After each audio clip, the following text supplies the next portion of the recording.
get started. So we'll call the meeting to order. Motion 2026-001, resolve that the SSEA Joint Municipal Service Board approves the meeting agenda dated April 30th, 2026. Moved by Mark, seconded by Barry. All those in favor? Do we have any declarations of pecuniary interest? So approval of the past minutes. 4.1 minutes of 2025 fourth quarter meeting with the SSEA Joint Municipal Service Board held January 29th, 2026. Motion on the floor is 2026-002, resolved that the SSEA Joint Municipal Service Board approves the minutes of the 2025 Q4 meeting of the SSEA Joint Municipal Service Board held January 29th, 2026. Are there any questions, comments? No. Moved by Steph, seconded by Lori. All those in favor? 4.2 minutes of the Executive Committee meeting held March 11th, 2026. The motion is 2026-003. Resolved that the SSEA Joint Municipal Service Board approves the minutes of the Executive Committee meeting held March 11th, 2026. Questions, comments? Okay, moved by Mark, seconded by Barry. All those in favor? 4.3 minutes of the Executive Committee meeting held April 8th, 2026. Motion is 2026-004. Resolve that the SSEA Joint Municipal Service Board approves the minutes of the Executive Committee meeting held April 8th, 2026. Question? Oh. Moved by Steph, seconded by Mark. All those in favor? And moving on to 4.4, business arising from previous minutes. Julie, it's over to you. Thank you, Madam Chair. Just a quick summary. We did meet with the Executive Committee to start drafting the KPIs as directed after the January meeting. So those will continue to be developed. We were also directed to negotiate the RALP, which is a provincial funding agreement. That's done. You have flyers in front of you. It's an agriculture program, so you'll see that there's a staff report on that later with more detail. The other action from that meeting was Nicole is working to book the Queen's Key for the second quarter board meeting that you requested be a lunch and near the water. And since the April 8th Executive Committee meeting, we will discuss today. That was the first draft of, or working with the executive on budget, making sure we had some good drafts to bring to you today. So those were the action items, Madam Chair. Thank you. Any questions for Julie on any of that? Okay. So moving on, item 5, which is the Severn Sound Source Protection Authority meeting. So we will suspend this meeting. So motion 2026-005, resolve that the SSEA Joint Municipal Service Board meeting be suspended to allow the Severn Sound Source Protection Authority meeting to proceed at 9:36 a.m. Moved by Lori, seconded by Bill. All those in favor?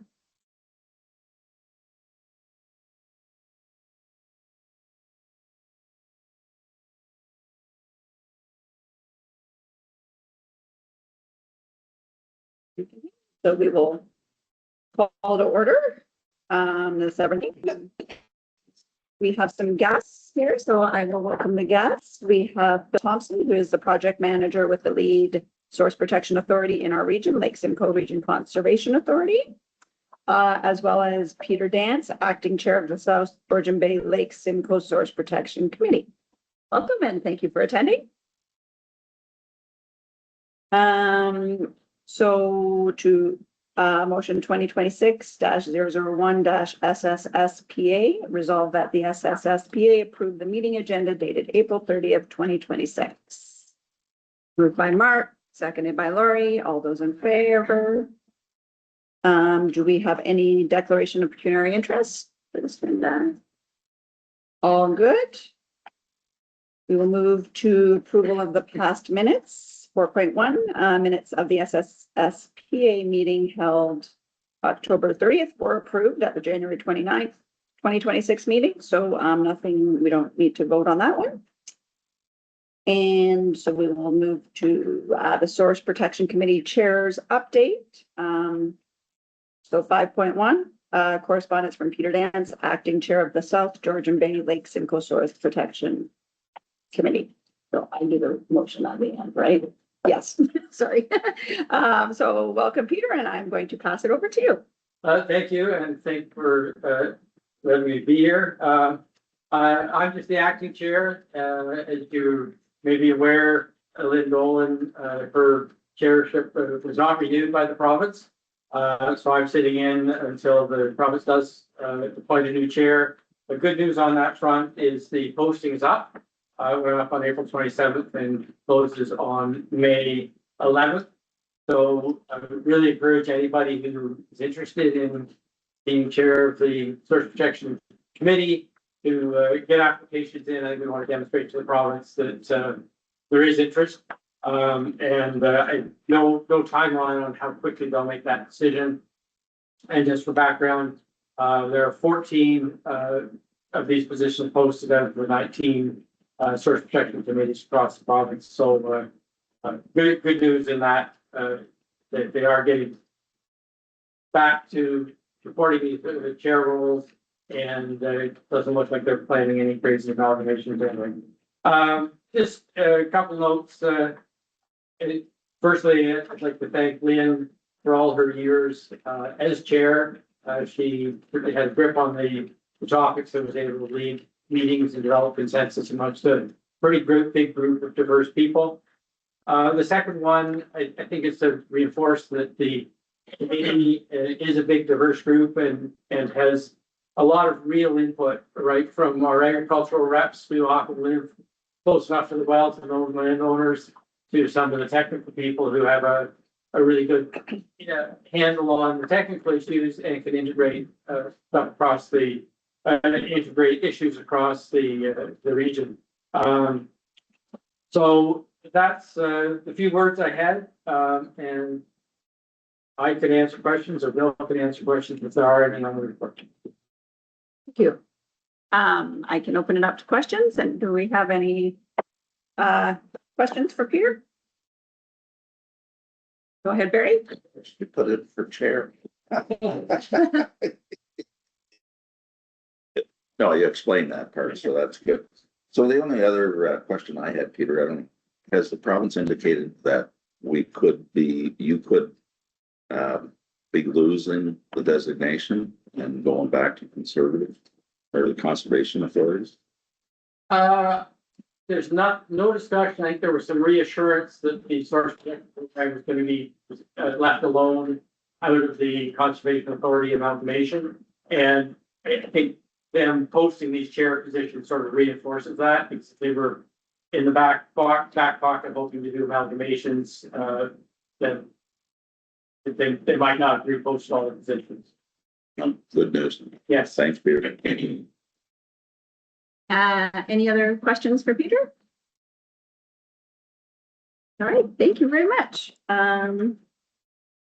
So motion 2026-002-SSSPA resolved that the correspondence from Peter Dance, acting chair of the South Georgian Bay Lake Simcoe Source Protection Committee, be received for information. Moved by Barry, seconded by Mark. All those in favor? So now moving on to item 6, 2025 Regional Drinking Water Source Protection Report to the province. So I will pass this one over to Melissa. Thank you, Madam Chair. So we do this every year about this time of year, so it's pretty being new to most of you. But as a reminder, so by February 1st of every year, implementing bodies and municipalities need to report to their local source protection authority on what they've done to implement the Clean Water Act within the past year. By May 1st of every year, Lake Simcoe gets to roll up the 52 municipalities within our region and submit that to the province. Just as a reminder of what our region is, it's the Severn Sound watershed, Lake Simcoe, Nottawasaga Valley, and Black Severn watershed. Next slide, please. So this presentation is for informational purposes, but it will highlight some key items from the last year. The grade the local source protection committee provided to us for 2025 and looking ahead. So one of the big action items is risk management plans within our region. In 2025, it was reported there's a total of 286 active risk management plans signed within our region. 13 of those were new in 2025, and 87 of those have been inspected in 2025. Of those 286, 31 of those are within the Severn Sound watershed, and we'll be starting inspections this year. The other big item, especially for our watershed, is septic inspections. These are getting a little bit muddy, so that it does tie to the building code, so they're required to be inspected on 5-year rotations. But as we're improving and changing our water systems, those 5-year timeframes are getting a bit overlapped and all that to say, though, so as our region, we have just over 2,100 septics that need to be inspected. In 2025, 689 were completed, and 27 of those required some type of maintenance or repair.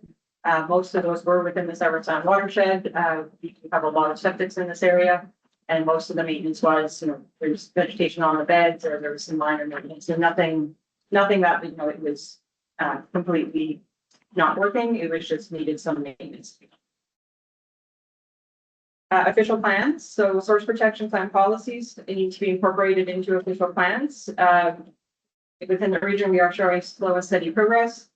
Timeline for this to happen is in accordance with Section 26 of the Planning Act. So each municipality has a different timeline to complete. There's also other external factors such as upper tier approvals, lower tier changes within the province and planning acts. So that's just a good news that we are moving ahead. New completions in 2025 included Bradford, Ramera, Clearwater, Wasaga, and Oro-Medonte.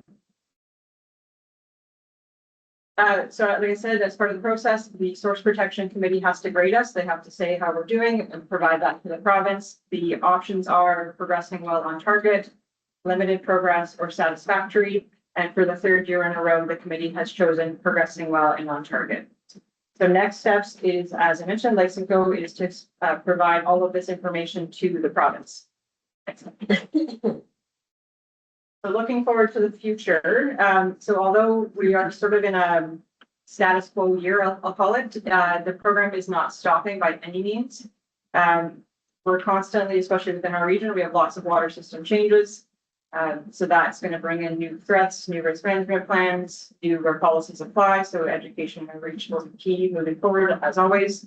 There's the current 31 risk management plans within our watershed that will need inspections. And there's changes proposed to various threats and circumstances, which will bring in new threats and risk management plans. So steady state for say 2025, but on the cusp of lots of change coming. And so that's very brief, very quick overview. Hitting up definitely just the highlights of what's happening, but we're gonna have questions on it. Thanks, Melissa. Do we have any questions?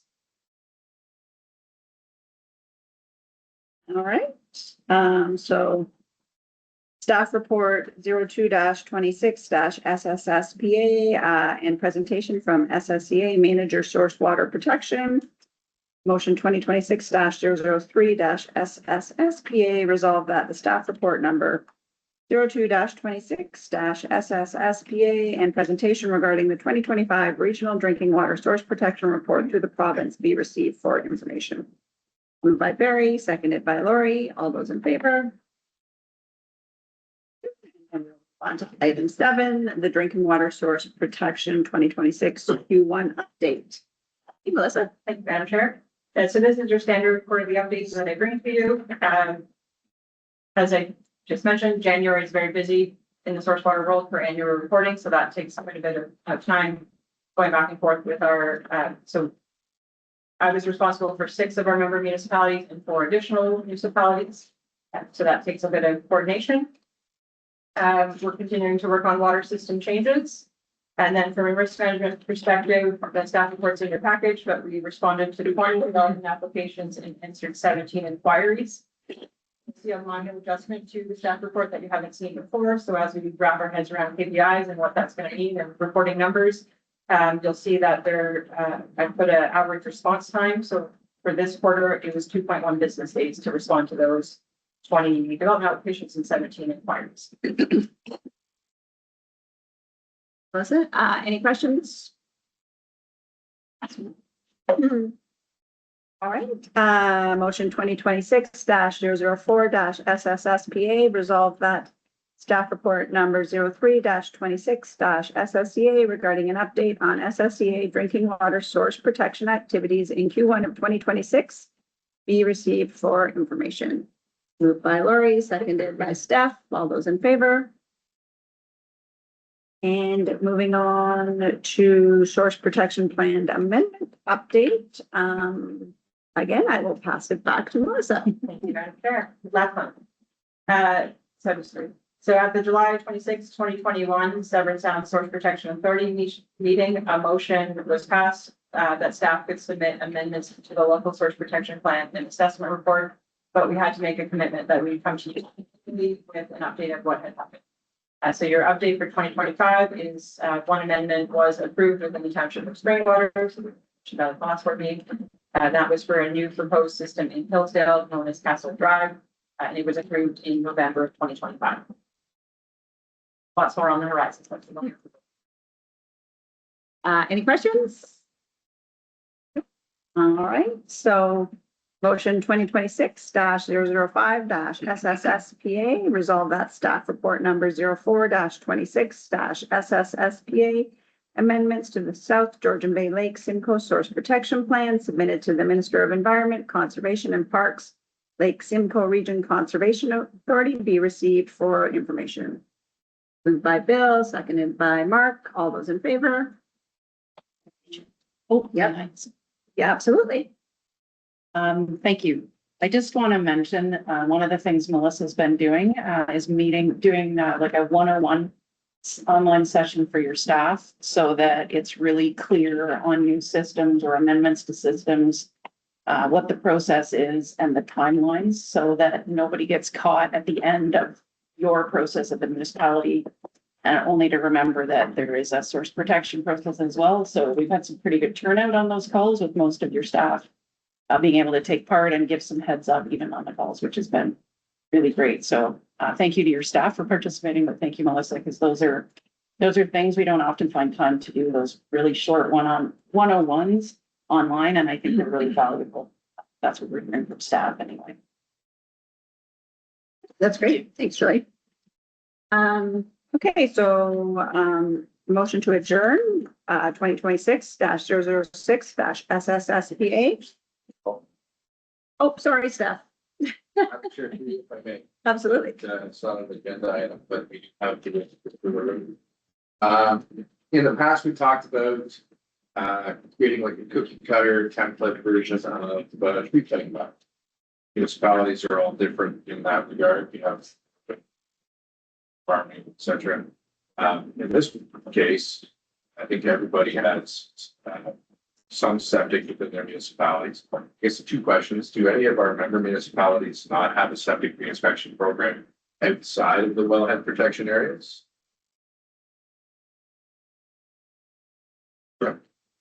You guys, What's that? you, There's to be many not. oh, So. Go ahead. Most do not. So most, I think, some, yes, some have discretionary, some like, so we can not take, there's the municipal protection plan, so they have others that are maybe expected. I think Tiny is the unicorn where you do all of them. That's not the normal. Most are only being done on discretionary basis or whatever. They used to do them all? Yeah, we only do the bathrooms. Okay. I guess the follow-up question to that would be, I know it's run by the building code, but is the septic inspection program around the wellheads laid out in a cookie cutter for municipality, give us basically duplicate elsewhere if they want. Madam Chair, so it's been long, I'll take it. Okay. No, the short answer is no. I think each municipality has their own process. I think there is basic requirements under the building code that it has to be inspected every 5 years. What that means is different. I think they all, like most, when you're in your field, you network and collaborate with those like-minded individuals. But some have very detailed, required a pump house, required an on-site visit. Not everyone has the same process. I'll just say, two things to that.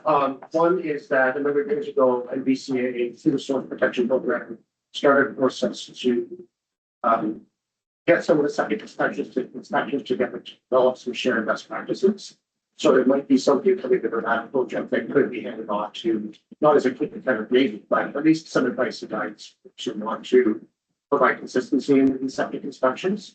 The other piece I'll say is, in Melissa's presentation, she talked about 4% of inspections of septic systems needed some sort of mitigation or remediation.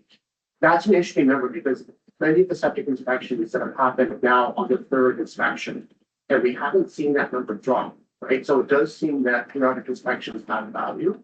But remember one was point, it really is to remind it earlier, and most people just then beyond.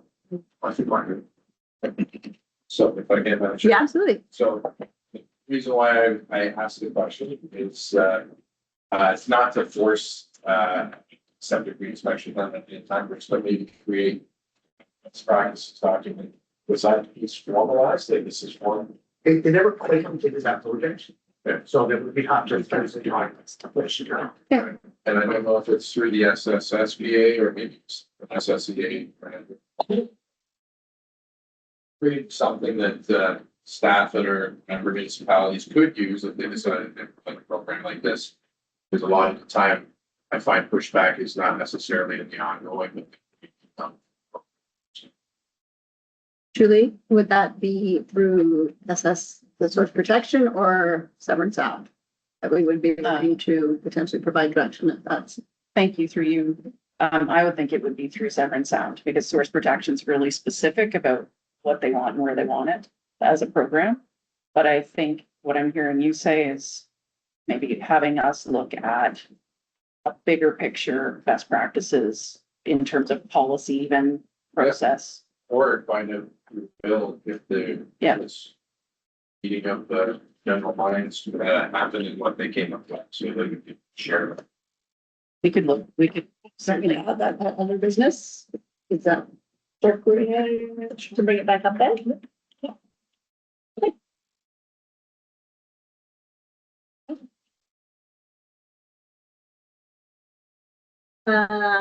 Okay, so then we will go back to motion 2026-006-SSSPA. Resolve that this meeting of the Severn Sound Protection Authority held on April 30th, 2026, adjourn at 9:55 a.m.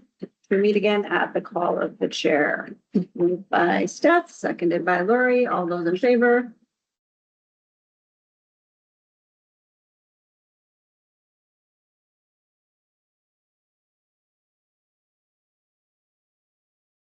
Look at that. Okay, so we are going to reconvene the SSEA Joint Service Board meeting. Motion 2026-006, resolved that the SSEA Joint Municipal Service Board meeting reconvenes at 9:56 a.m. Moved by Barry, seconded by Mark. All those in favor? And we are going to move on to presentation. So up first, we have an update on water control, water quality monitoring, and pass it over to Olena.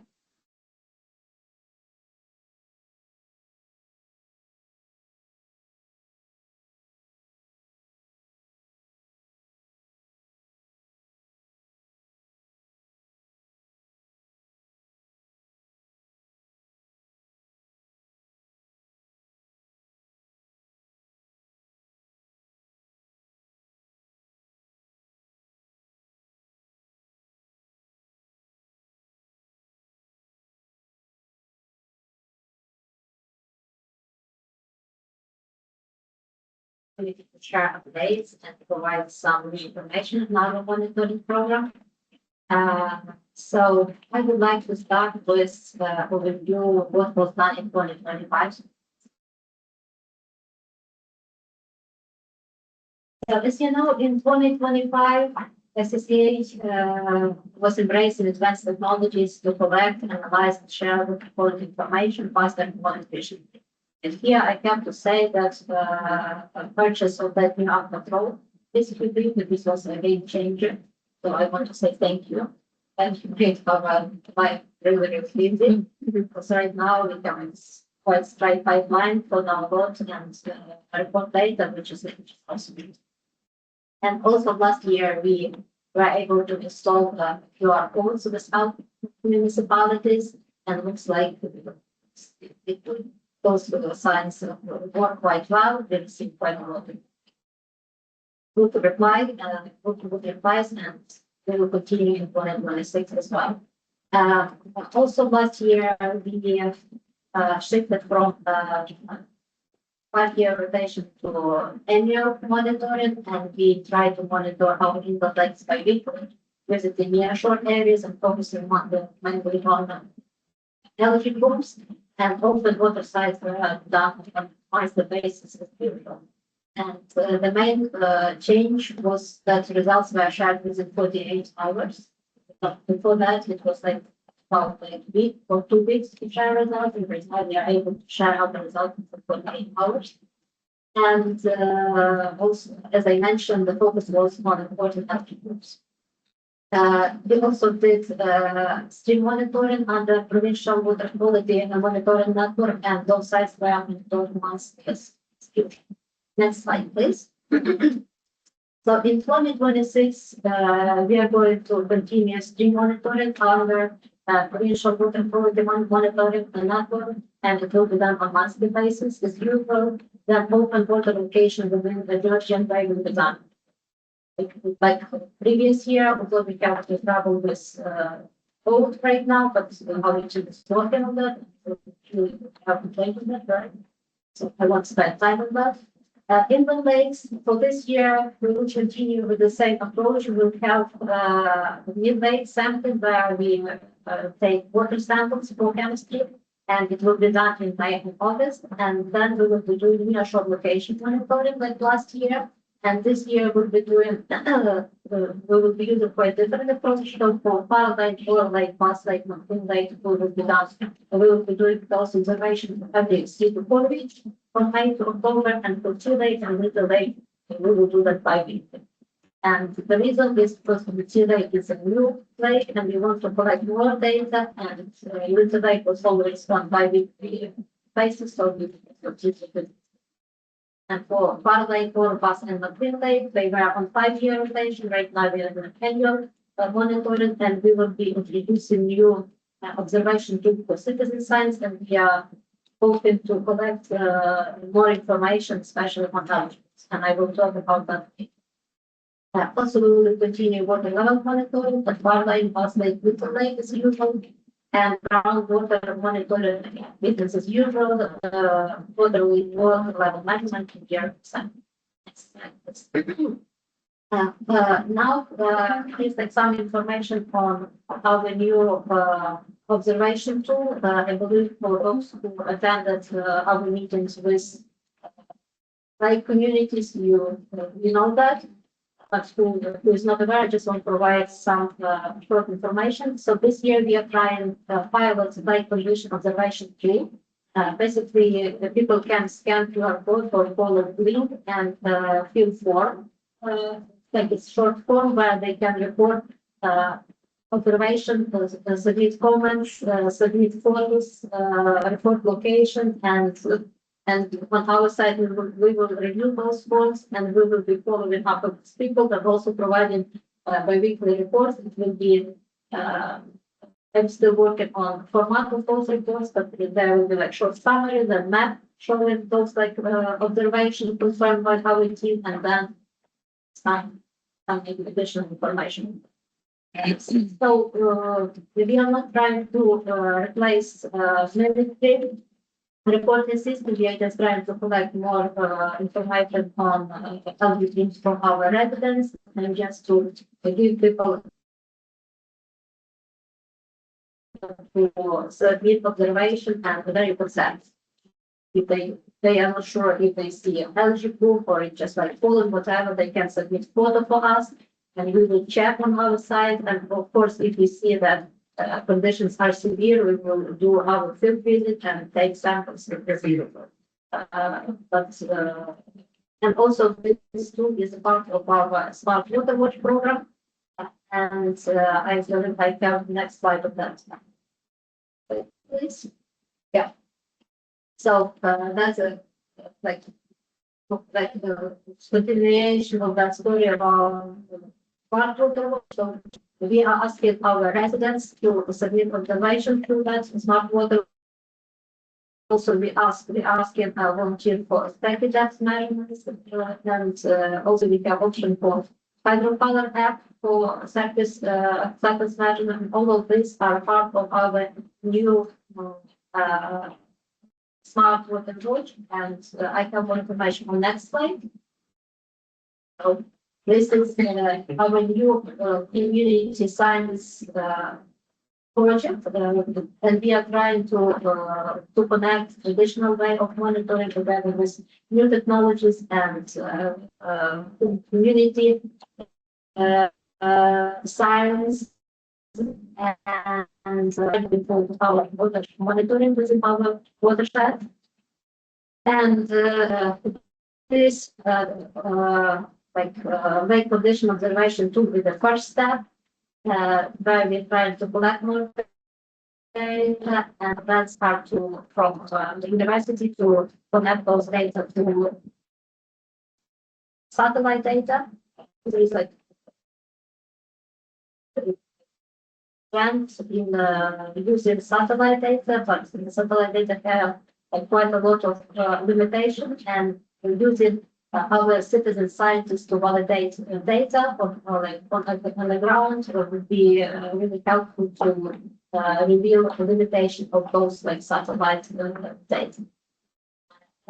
So we will start with algae blooms, and then we will move to other parameters, and we'll ask people to use this mobile app hydrocolor where they can use smartphone to collect data, and we will be using those data to validate satellite observation. And we will have a webinar, I believe, at the end of the June. It's not preparing that, but we will provide full information, because right now all of this information is kind of disconnected because of funding. We have like quite limited funding for the first 3 years of this project. So basically, I'm just working with the Open Water and Midland program, and so I think next May we will get an additional person who will be coordinating that project. So I believe it will be like more smooth.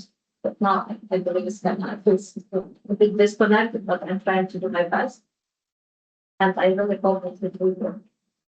And here is like QR code, you can scan it, and we have some information on our websites. Stay tuned. I will provide updates when the webinar will be parent, and I believe there will be like more information on this. I invited people to develop that mobile app, and also that's what which we are getting involved in a NASA-based program called Stream. There is like a platform where they share in water quality and that's the next slide. Data, and we connect with them. They are really interested in our data, and we expect to have extended coverage under our area. And people from NASA and from contractors will be invited to that webinar. They will provide more information. And also, we have like people from Queen's University who are working on integrated satellite and field data for monitoring. And yeah, stay tuned. Hopefully, to work. Look, I believe that's our like preparation for press release. I believe we will have official press release like or by the end of the week, because we waited to vote. That so we will have post, and I believe that we will involve the media, and that project will be like highlighted. More and I will be presenting a program for municipalities. And I believe in my report I have dates where I'm planning to attend council meetings. So I will provide short updates on water quality and also promoting that new program. What else? I think that's all I have. Attention. Thank you, Elena. I'll open it up to the floor for any questions, comments. Go ahead, Lori. I just wanted to say Elena hosted a Teams call last week, I think it was, in Oro-Medonte with the Bass Lake Ratepayers Association. It was really well attended. It was a great presentation. And I know the ratepayers really got a lot out of it. And what I found too was the engagement of the ratepayers when we started talking about, you know, needing people to help take like boats and people. I have canoes and I have kayaks and we're here to help. And it was amazing to see the engagement. So I was really pleased to take part of that call. And thank you very much. Go ahead, Mark. Yeah, I'll jump in. Elena was part of the team that started the T Lake project up and running. I didn't know about the commercial boat fiasco, but you guys go above and beyond and use a kayak or canoe and do what it takes. And thanks for doing that. Any other comments, questions? Go ahead, Steph. Thank you, Chair, for you. I just signed up. It's a-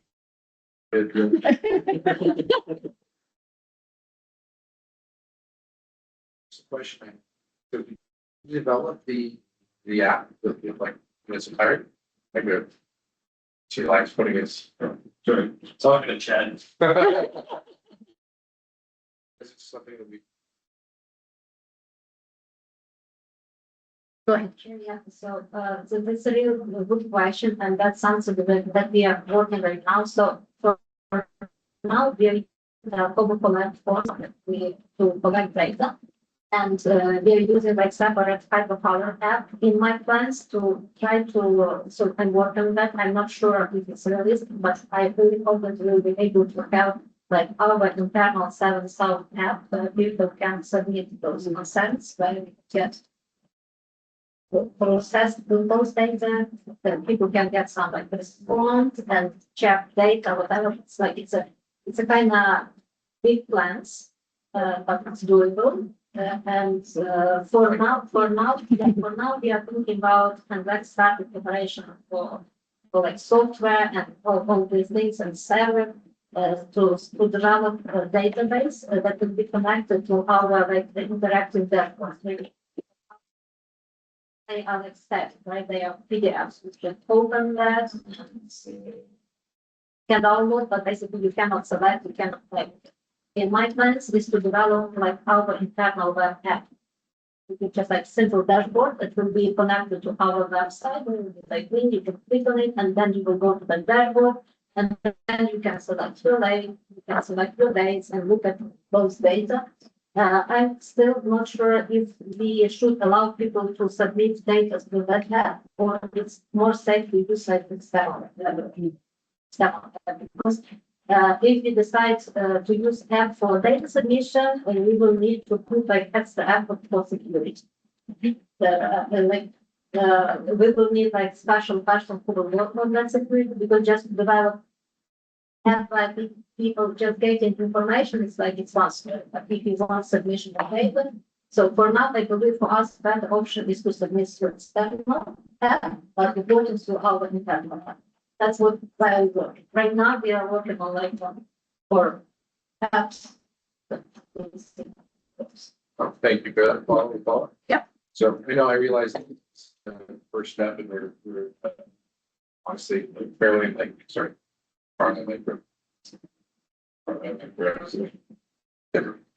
have utilized the QR codes and said that it's great. Tech. My high level is that I would like to make sure that we capture everything in those flow charts for monitoring data analysis. I want that next piece tied in somewhere that's remedial actions or suggested remedial actions. I don't know how we capture that, if it's, if this or it's in another area, but even if it's just an educational piece. That's really the suggestion. We're trying to look back, but we need to take small steps to get there. Thank you. Any other comments? Go ahead, Bill. Yeah, thank you, for this, this sounds, really interesting and I'm anxious to see the results of the data. In our area, anyways, it is, noted here that's partially one of the Great Lakes Fresh Water System Initiative. And then obviously our partners, just wondering for our municipal partners, what is the, funding for this through our funding plans? Do we have that now? I'll pass it to Julie. Thank you. Through the chair, that's part of the core. So it's not an extra. So it's part of the core. It's part of, whatever money we're already getting from you. There's no extra on this. So we use that to leverage all this extra money. But, you'll notice more and more in our presentations, particularly like when Olena's doing these, that says the municipal partner funding. So it might make you think we've suddenly billing you for more funding. What we're trying to do is make sure that the people we're presenting to understand that that their municipality is a funding partner in this thing, so that people don't think we're off doing this somehow with no support from you. So we're trying to, as they get more, trying to promote more that the municipalities are direct partners in these programs. Yeah, and the reason I asked that is that there's a lot happening with this. There's new programs coming out, right? So how are we utilizing the budgeting, or are we discarding other programs, and right? Because as we get into budget coming up, right? So we want to obviously pay attention to that, and I think this is great. I think the hands all the partners, this is, and the data comes from this. It's real value. So I think it's super. Just when we introduce these types of programs, what happens to the programs? So some programs come and go, and then so that's kind of where I'm kind of thinking. But thank you very much. Can I comment on? Of course. So right now, we are not trying to cut any other program, but where we are getting more resources is from proficiency. Let's say if 2 years ago, water scientists needed to spend, let's say, 5-6 hours for data analysis again today, but right now it's just 2 minutes. That's why we have that. But we are just working more efficiently. And again, as I said, that up control is a game changer. So basically, instead of spending 6 hours on any lesson, I can spend this like extra 4 hours on different programs. That's great. I'm good to hear that the data is everything when we make our decisions, right? So whether it's SSEA or if you're municipalities and partner programs or whatever, it's data. Great. Anything else? I'm just gonna quickly jump in before I pass it over to Julie. Olena also did a presentation for the Oro Lake Ratepayers Association, very similar to this one. And thank you so much. Great feedback. I've gotten lots of questions. And again, really, it's a group that's been revived with new people. And this type of information and being able to push this out around the lake allows them to get the awareness out that needs to get out, because a lot of the time, as we know, it is actually the people that live on the lakes that are contributing to the problem, and they just don't realize it. So this is great information for them, and it's nice and easy in a technology way, like they take QR code, whatever. It's quick. You're not asking you to spend tons of hours, and I'm very hopeful this is going to be a great project. So thank you very much. And I will pass it over to Julie. Thank you, Madam Chair. I just want to make a couple of comments. I think one might build on Bill's sort of what you were heading at and Olena's answer. I think you may have heard Olena first mentioned that inland lakes used to be on a 5-year rotation. And so we switched that to an annual rotation, partially because of a change in the MECP lab support. And we did not add more staff. So if you imagine taking a 5-year rotation for 7 lakes, 6 lakes, making it annual and not adding more staff. So I'm getting a little bit of pushback internally, just because that adds a fair bit of work, field work. The program Olena is speaking to hopefully saves a bit of that stress in terms of trying to do that much field work and builds on this capacity being built through technology to say, can we get a better sense and test the technology? And that's kind of what this will be doing, right? Is looking at ground truthing or field truthing the tech that Olena's testing. I want to mention, I didn't see anybody's eyebrows go up. I was pretty excited when she started talking about NASA. So the fact that, we're going to have an interesting partnership with Queen's University and NASA as well. So I think that's really cool. And that comes from, again, Queen's partnership comes from your core funding. So the fact that we bridge my tax grants, which only a university can get, but we can work with them because we can use your money as leverage to do that. So I just wanted to mention those things. And the third thing I want to mention, which to Steph, your point around action, which is kind of critical, is Olena's already drafted for us a flow chart of what we do with data, and then what you need to think about as municipalities. So what do you do with those results? What kind of actions are you willing to take? So that is in the works, but I have trouble keeping up. That's all. The field team is a very enthusiastic, high energy team. So you'll be seeing that probably later. Hopefully before the election, maybe we'll be able to bring something to it. Thank you, Madam Chair. Thank you, Julie. Any other questions, comments? Table? No? Okay, so motion 2026-007, resolve that the presentation regarding an update on SSEA water quality monitoring be received for information. Moved by Bill, seconded by Steph. All those in favor? Okay, and we will move on to the climate risk and resilience specialist for her report on the Severn Sound Watershed Community Flood Risk Review Update. Jennifer, I will pass it over to you. Chair, I'll be providing this project update for the Severn Sound Watershed Community Flood Risk Review. So Flood Ready Severn Sound is the project's short for name for Severn Sound Watershed Community Flood Risk Review. One of the key goals is to complete a regional flood risk assessment and prioritization and to develop a flood risk map.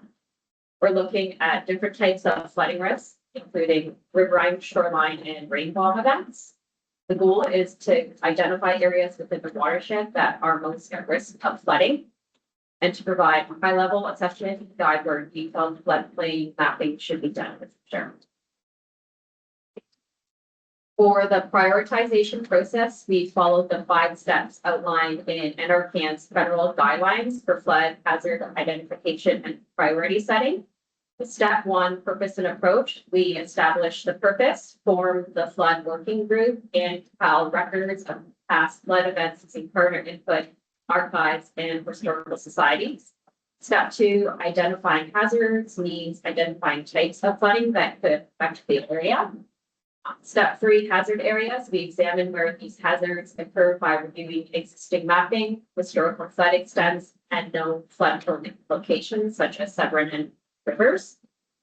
Step 4 is risk analysis.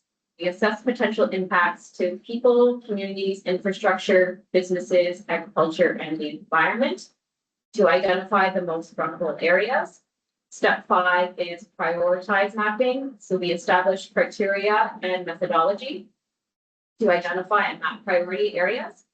And this process concludes after step 5, as this is not a floodplain mapping project, but a foundational step to assess risks, identify priority areas, and position municipalities and organizations for future flood management work and potentially tap into external funding.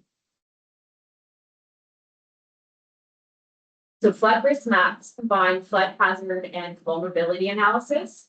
When developing the methodology, we reviewed similar prioritization projects and adopted similar approaches consistent with established practices. This project will use publicly available GIS data sets covering the entire study area, and we will choose same or similar GIS layers in other prioritization projects to ensure consistency. This process starts by creating multiple sub-watershed units, which are smaller areas where water drains into common outlets such as a stream or lake. We then select GIS layers, also called parameters, GIS layers such as slope, distance stream, height above nearest drainage, and population density. So each parameter is scored for every sub-watershed unit, and all data sets are combined to produce a final flood risk score. So the higher scores indicate a greater flood risk, which helps us identify flood hotspots and prioritize areas for more detailed flood analysis and mapping as resources allow.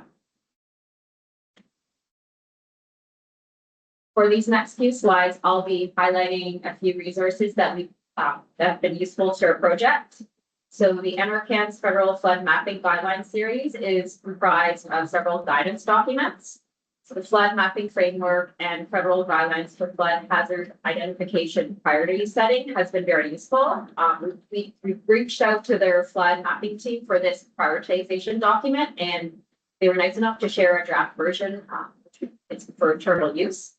So this document outlines methods to determine where flood mapping should occur and how to prioritize flood mapping projects. And so these guidance documents have been very helpful in shaping our project scope and the overall approach.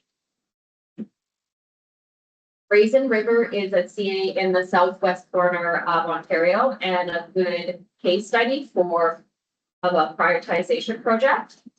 They examined areas with existing floodplain mapping and reviewed dates completed to see if they're still relevant, flagging some areas that have floodplain mapping from the 70s and 80s.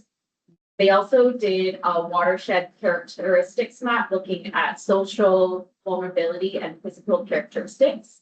They then combined these to create the next map, which is a prioritization map. So this final prioritization map for Raisin River, it has blue areas, which indicate high priority, and then the gray areas are lower priority. So the high priority areas, locations, they combine physical flood risk, social vulnerability, and outdated floodplain mapping, and sets up Raisin River CA to apply for future federal funding. Renfrew County is another great example of flood prioritization. It's an area basically without CA coverage, with a tiny portion covered by Mississippi Valley CA. So we looked at Ottawa River, where flooding has occurred periodically, identified riverine and urban flooding areas such as in Pembroke, and reviewed how current their floodplain mapping is. So Renfrew County looked at different parameters such as distance to stream and hand, which are these are parameters that we plan to use for our floods. So this slide shows the final flood hazard output for Renfrew County's prioritization work. So the area red and orange represent locations with higher flood hazard, while the green areas indicate lower hazard. So this also sets up Renfrew County to apply for external funding. I'll just briefly go over the project updates. So flood risk mapping is progressing well, and we've completed draft maps for our chosen key parameters.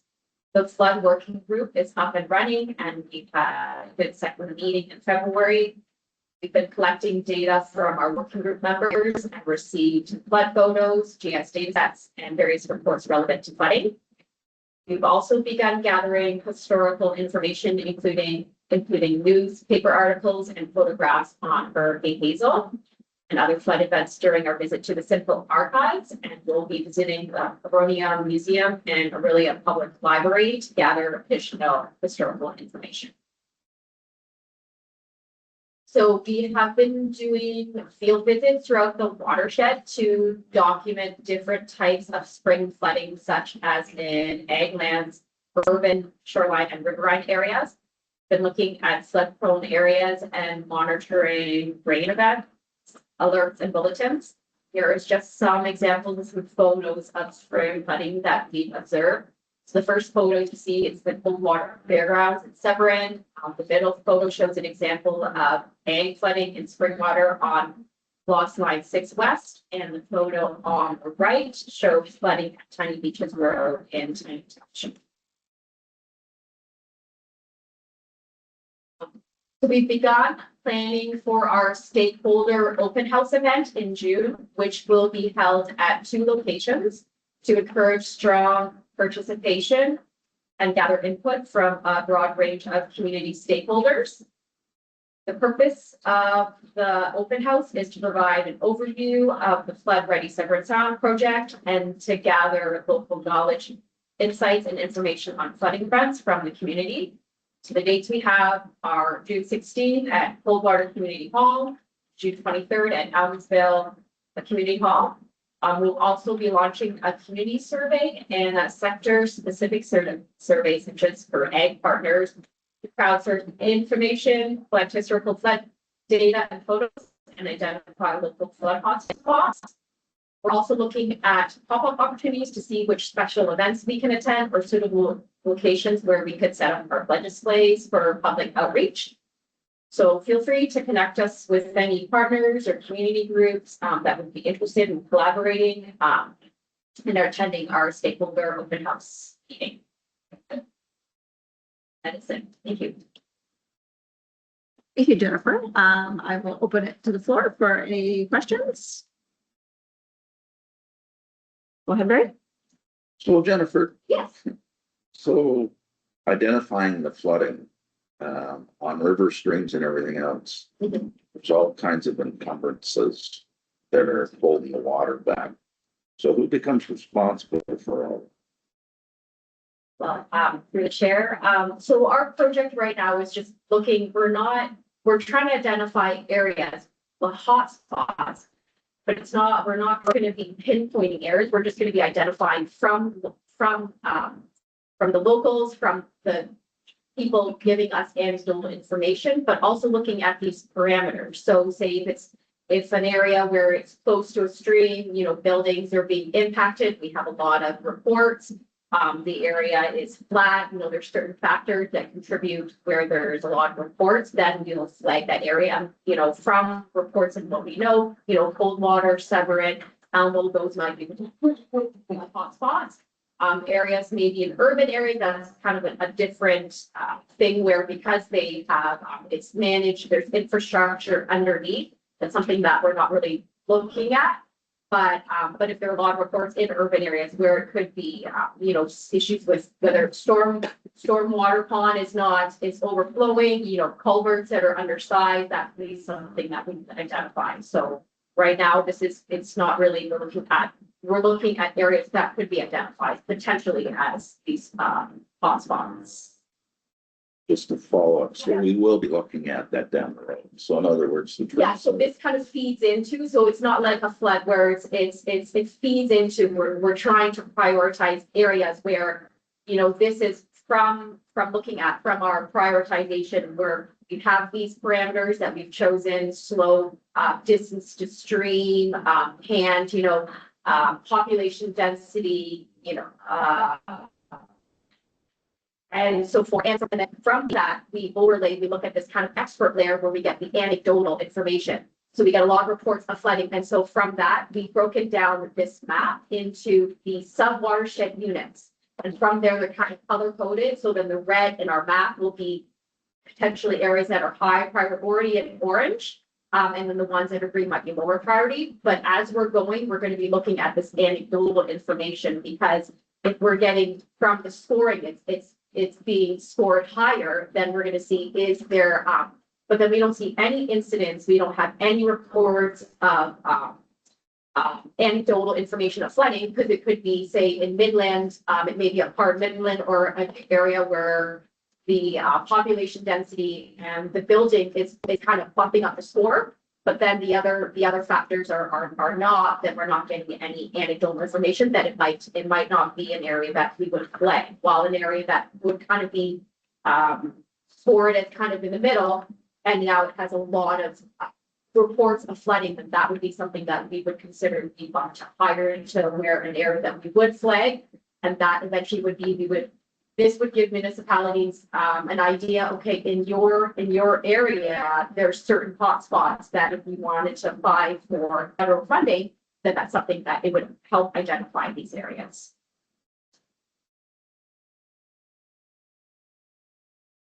Thank you, Jennifer. Is there any other questions? No? Okay, so motion 2026-008. Resolve that the presentation regarding an update on the Severn Sound Watershed Community Flood Risk Review be received for information. Moved by Barry, seconded by Mark. All those in favor? Thank you. And, oh, sorry. No. Oh, okay, yeah, we will move on to chat. Thank you, Madam Chair.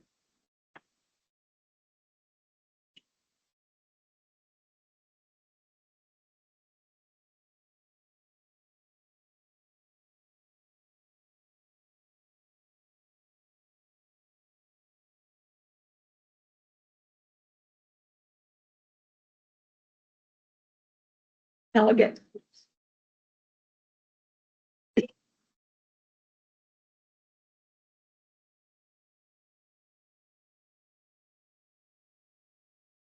Thank you, Madam Chair and members of the board. Hi, my name is Chad Apol, and along with being the AD person for this meeting, I'm also the Fish Spawning Habitat Enhancement Project Coordinator. Today, I'm going to be providing a very brief overview of the Port Severn Fish Spawning Habitat Enhancement Phase 1 project that we're working on in Port Severn. So as you can see, this is the study area outlined in this orange color. You can see it extends from the Bayview and Long 45 dams downstream of them all the way to where the Severn River outlets into Georgian Bay. So this has been and continues to be an important lake sturgeon and walleye spawning ground, and it has helped support their populations in Severn Sound and in Georgian Bay more generally. It also has been and continues to be an important cultural site and traditional harvesting ground for many Indigenous communities across the region. As both walleye and lake sturgeon populations have been in decline over the past 50 to 100 years, there's been a lot of interest from many different organizations and partners to rehabilitate and enhance spawning grounds in order to sustain and improve their populations. This site represents one of only a few crucial spawning grounds in the Severn Sound region, and thus it is a prime candidate for spawning habitat enhancement. There has been previous work done at the site. In 2006, the SSEA carried out a habitat suitability modeling project that was focused on only the Bayview Dam area of the site, so just that northwest corner. This study used various field data such as river elevation, substrate data, and dam flow discharge levels in order to identify the most suitable areas for walleye to spawn.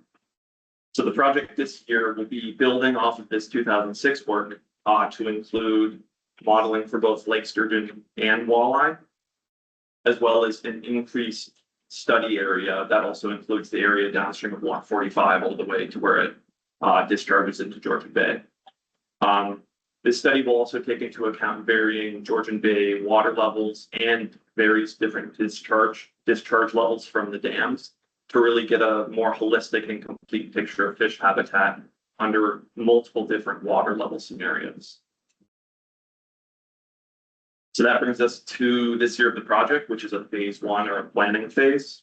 And it's really focused on engaging with and gaining feedback from various communities, collecting field data at the site, compiling collected field data and creating habitat suitability models for walleye and for lake sturgeon for various different water level and lake level conditions. And then writing up all of the this year's work into an integrated feasibility study that will outline potential habitat enhancement plans that can hopefully be implemented in a future phase 2 of the project. And this project was funded in part generously by the Great Lakes Fisheries Commission, which is a bilateral non-profit organization between the US and Canada. So now I'll go through this year's kind of project scopes in a little bit more detail. So for outreach and engagement, the SSEA hosted a very successful project update meeting on April 9th. It was very well attended. We had around 20 to 25 people attend different governmental organizations, non-governmental organizations, and different representatives from some of the regional First Nation groups. Yeah, everyone was really enthusiastic about the project. It was really successful. We gained a lot of good feedback that will help shape the first year of the project. And then we're also currently planning various engagement and outreach activities and public events in spring and summer through to the fall. We're also working with the MNR to sample fish populations in the site and downstream of the site out into Georgian Bay in the spring, and then we're also going to be working with them in the fall as well. So I was out with them last week doing some trap netting out in Georgian Bay. Caught a decent amount of walleye and a lot of other fish. It was obviously very fun. It was very, very interesting for the project. Conservation was that project? Conservation around. Yeah. Old pictures. It's a nice, seamless wall. We're also working with Parks Canada to collect river velocity, river substrate, and some other field data that's going to help inform the habitat suitability modeling. I'm planning on going out with Parks Canada actually today, later, like after the board meeting, and we're going to use this little remote controlled boat with an extremely expensive sensor on it to get velocity data across the site. And then the SSEA will be compiling all of this collected data from various partners and then working with an external modeling team to produce these habitat suitability models for lake sturgeon and for walleye for various different dam flow conditions, i.e. low, medium, and high discharge from the two dams. And then multiple different Georgian Bay lake level conditions. So low, medium, and high Georgian Bay lake level conditions. So this is going to kind of give a panel of different models that will really help encapsulate what fish habitat might look like under various different water conditions that could happen in the future. And then we're going to use these models to inform kind of tangible habitat enhancement plans that can hopefully be implemented in a future phase 2 project. And these plans could include flow management strategies from the dam. So working with Trans-Severn Waterway Parks Canada to actually adjust some of the dam flows during spawning season. And then it also could include adding additional substrate, spawning substrate into the site, installing boulder and cobble at key areas that might introduce more spawning habitat for both species. And yeah, that's a very brief overview of the project. Thank you, and I can take any questions. Thank you, Chad. I'll open it up to any questions, comments. Okay. Go ahead, Bill. Thank you, Chad, for that presentation. A lot of great information there. Wish I could join you on.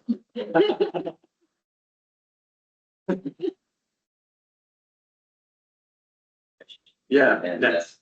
But no, great work, and yeah, I look forward to your next report. Thank you. Anything else? All right, thank you very much, Chad. So the motion is 2026-009. Resolve that the presentation regarding an update on the Port Severn Fish Habitat Enhancement Project be received for information. Moved by Bill, seconded by Mark. All those in favor? Okay, we are moving on to number 7, SSEA business. And the first item is the first quarter 2026 infographic. Julie, is that you? Thank you, Madam Chair. Perfect. You have the infographic in front of you. We're still doing those as we transition to KPIs.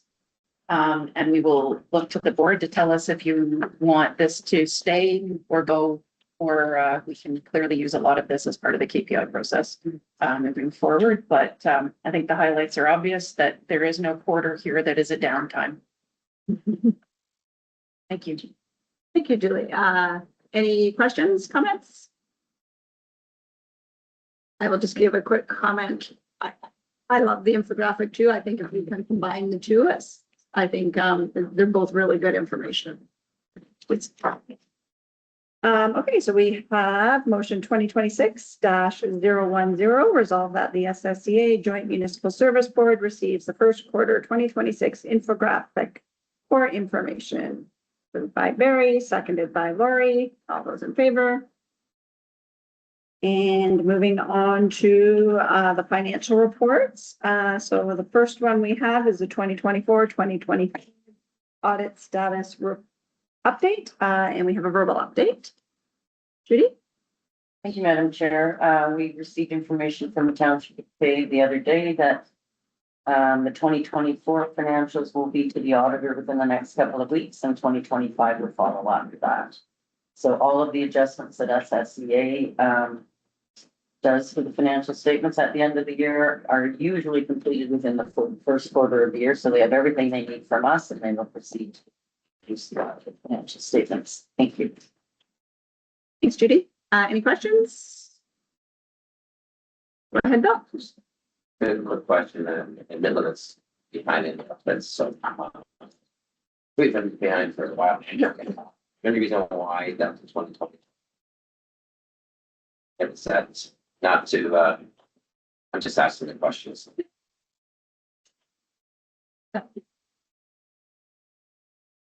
Judy, Julie.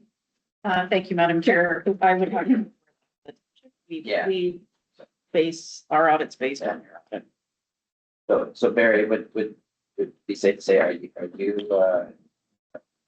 from Midland, are you behind on your audits as well? As we had a problem, an issue with their auditor. But we're switching auditors. Just wondering if you're experiencing the same things, or is that just normal?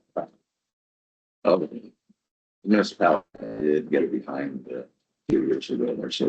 They've been playing job. Yeah. Okay, yeah, so we're in the stage. Yeah, and I would say, excuse me, in Oro-Medonte was significantly behind as well.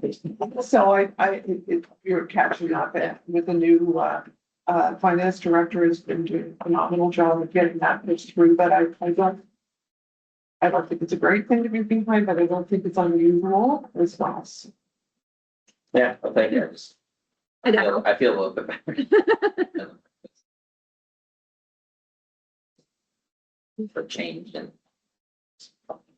I think it's just something to see what's around about it. If it pertains to today's schedule. So obviously. Great, thank you for the information. Thanks, Bill. Oh, go ahead, Barry. So just to Judy, so on the financials, so the surpluses we're seeing, they're pretty much the end of the year now. So on the draft financials. So you're looking at 214,000 in surplus. One sec, Barry. Is that the next one? Is that the next one? Yeah. Sorry. No, no problem. Well, I had that one down. Let's do this motion and then we'll be there shortly.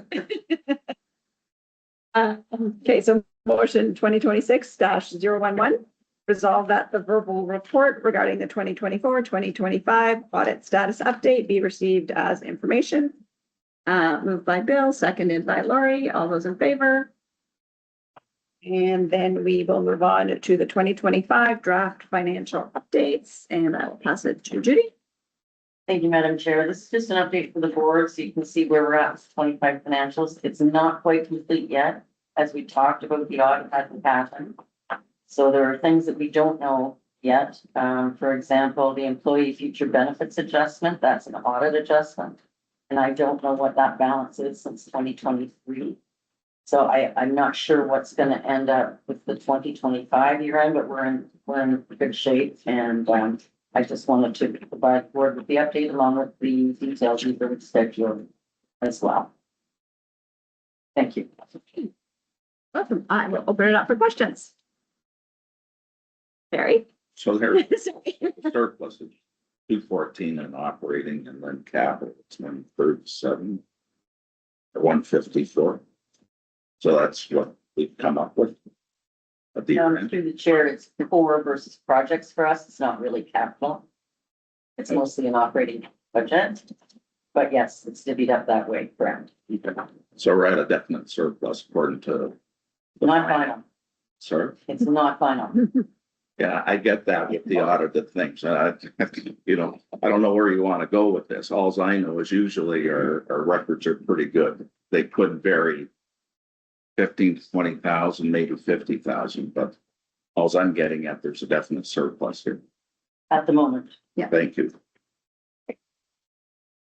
Do we have any other questions on draft budget?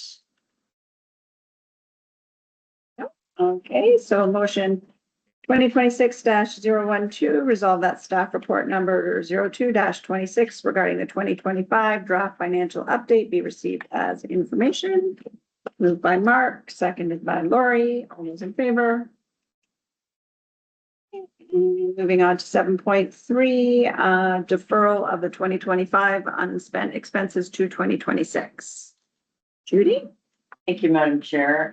This is just a request from the board to defer some monitoring equipment costs that we received an unexpected savings on when we bought the sonde that was a game changer that Olena referred to, and some unused 2025 payroll.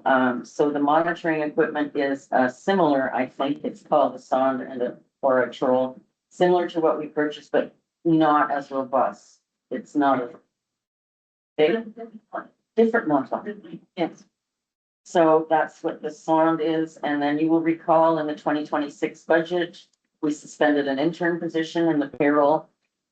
And since we have some nice savings in the 2025 financials, we would like to request some payroll savings be deferred to 2026 as well, based on the savings we received here and the suspended intern in 2026. And this would flow through the contingency reserve because it'd be going in 1 year, coming out the next year in 2026. Thank you, Madam Chair. Okay, thank you, Judy. Questions, comments? Go ahead, Bill. These savings that we for next year. For 2026. Question would be, why wouldn't we, I understand savings are going to wouldn't be an interest of taking some of those savings, surpluses, and put them into the source protection. Go ahead, Judy or Julie. There's always a question mark about that. Right? And then we read it. Or here, there's a question mark. Doesn't come through. We get to that later. The options. So why wouldn't we put some insurance into that reserve? Because that's what we're mandated to ensure we produce. So to be found out. Thank you. Go ahead. So through the chair, that's a good question. And so that's what you've done. So you've traditionally funded source protection. And then when the province comes through, that money goes into your source protection reserve. And so that has been happening when you have also funded it. So I believe last year, for instance, you did not pay for it as well because we knew we had rental funding. And then most municipalities, a lot of you have left it there. Midland has taken that all back out. But the source water reserve traditionally has been specifically source water money that you've paid in the budget that we were able to fund. So then that gets transferred into that reserve. I want to mention too, savings doesn't mean we just didn't spend money. Savings often means, like, if you look at our fundraising report, we got $800,000 of external funding and we're able to offset costs. So it isn't just that we somehow didn't spend it. We're doing everything we can to try to maximize, but specific to that reserve, I'm not sure how the process works. If you're trying to I would assume you could decide that collectively to move other reserve money specifically into your source water reserve. Yeah, I mean, when I did the efficiencies of the long-term equipment, which gave us more, that's efficient, gives us more time spent in other areas. So I get that, and I get savings or savings. Same logic. Anything else other than looking at those reserves, source protection, they're not hefty. Right? It's not a lot of question. So looking at to get our final first. pointed out. And I was like, why are we beefing that up? Midland doesn't have anything in there right now. We used it. So when it comes to the budget and so forth, I mean, other municipalities can tap out and say, okay, we're going to throw it in at the budget if they're feeling like budgetary pressures in their own municipalities. But then again, we're still contributing to that reserve surpluses, whether it's savings from that's all. Yeah, so I would, Judy can step in as an expert treasurer. My understanding would be, so the way source water has worked is we bill each of you specifically for your source water. So it is already tagged to you and it goes into the reserve tag to you versus the other money that goes into reserve is shared money. And so then you'd have to collectively decide how you're going to put that into source water reserve for yourselves. So the way source water reserve has worked is the money that goes into Midlands is Midland specific.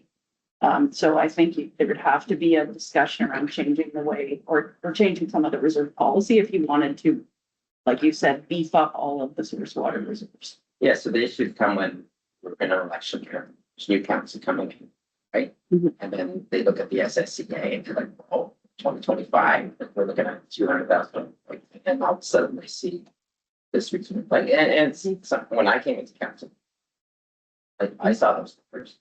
The house went on, right? You come on the board, you get the, right? Get the information, but other council, you come in, so they see big numbers here, and then in the grand scheme of things, when they come with the budgetary year is it's not huge up in our taxes, but some days, I think last year we were staring at like 12% of it. See those pop ups. It's just I'm just down the line, right? People coming in and so forth, and the work that's there. I love the work that's being done, right? I think it's important.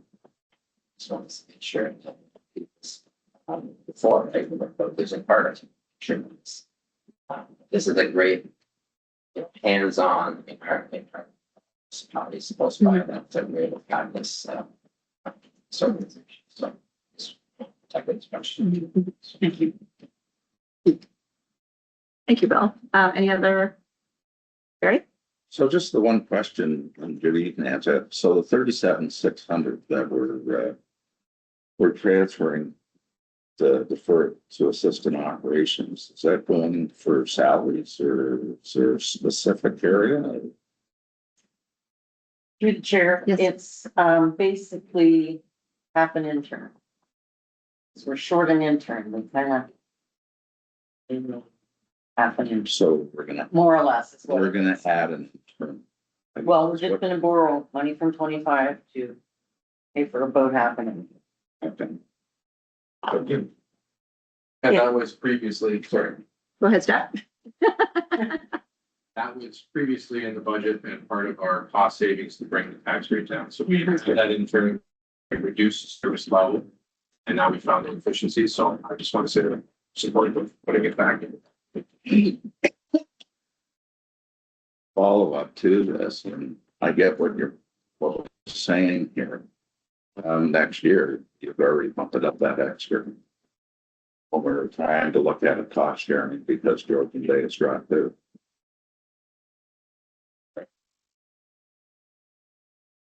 Judy? And then Through the chair, we're just sort of transferring the savings we experienced in 25 into 26 to help us along. So, oh, sorry, what year am I? Yes. Yes, No, I did 27. and into 27, that intern is still suspended. Okay. Yeah, so this is just the one. Thank you. Any other comments, questions? Okay, so, motion 2026-013, resolve that staff report number 03-26 regarding the deferral of expenses approved in the 2025 budget be received for information and further that $52,186 be deferred to 2026 and flow through the contingency reserves. Moved by Lori, seconded by Steph. All those in favor? Moving on to 7.4, 2026 first quarter draft financials. Judy?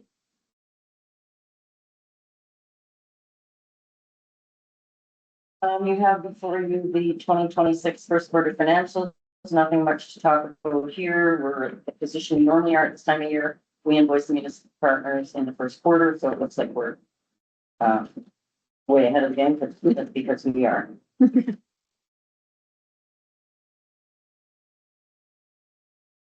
Thank you, Madam Chair. You're welcome. All right. Any questions? Okay, staff report. Or sorry, motion 2026-014, resolve that staff report number 04-26 regarding the 2026 first quarter draft financials be received for information. Moved by Bill, seconded by Mark. All those in favor? And moving on to the 2026 insurance update. Madam Chair, every year at this time, we bring forward the insurance update. Our renewal is April 15. This year, we're experiencing a minimal increase of 2.33%. We budgeted a little bit more than that based on some information from the insurer when we're setting the 2026 budget. So we will see that, we will see a favorable variance in 2026, which is good news. Thank you, Madam Chair. Thank you, Judy. Any questions? So motion 2026-015, resolve that staff report number 05-26 regarding the SSEA 2026 insurance update be received as information. Moved by Bill, seconded by Lori. All those in favor? And how are we to take a 10-minute quick break before we dive into maybe an item that takes a bit longer to discuss? Is everyone good with that? Mm-hmm. So we will reconvene. We are on 7.6, which is the 2027 draft budget. So I will pass this back over to Judy. Thank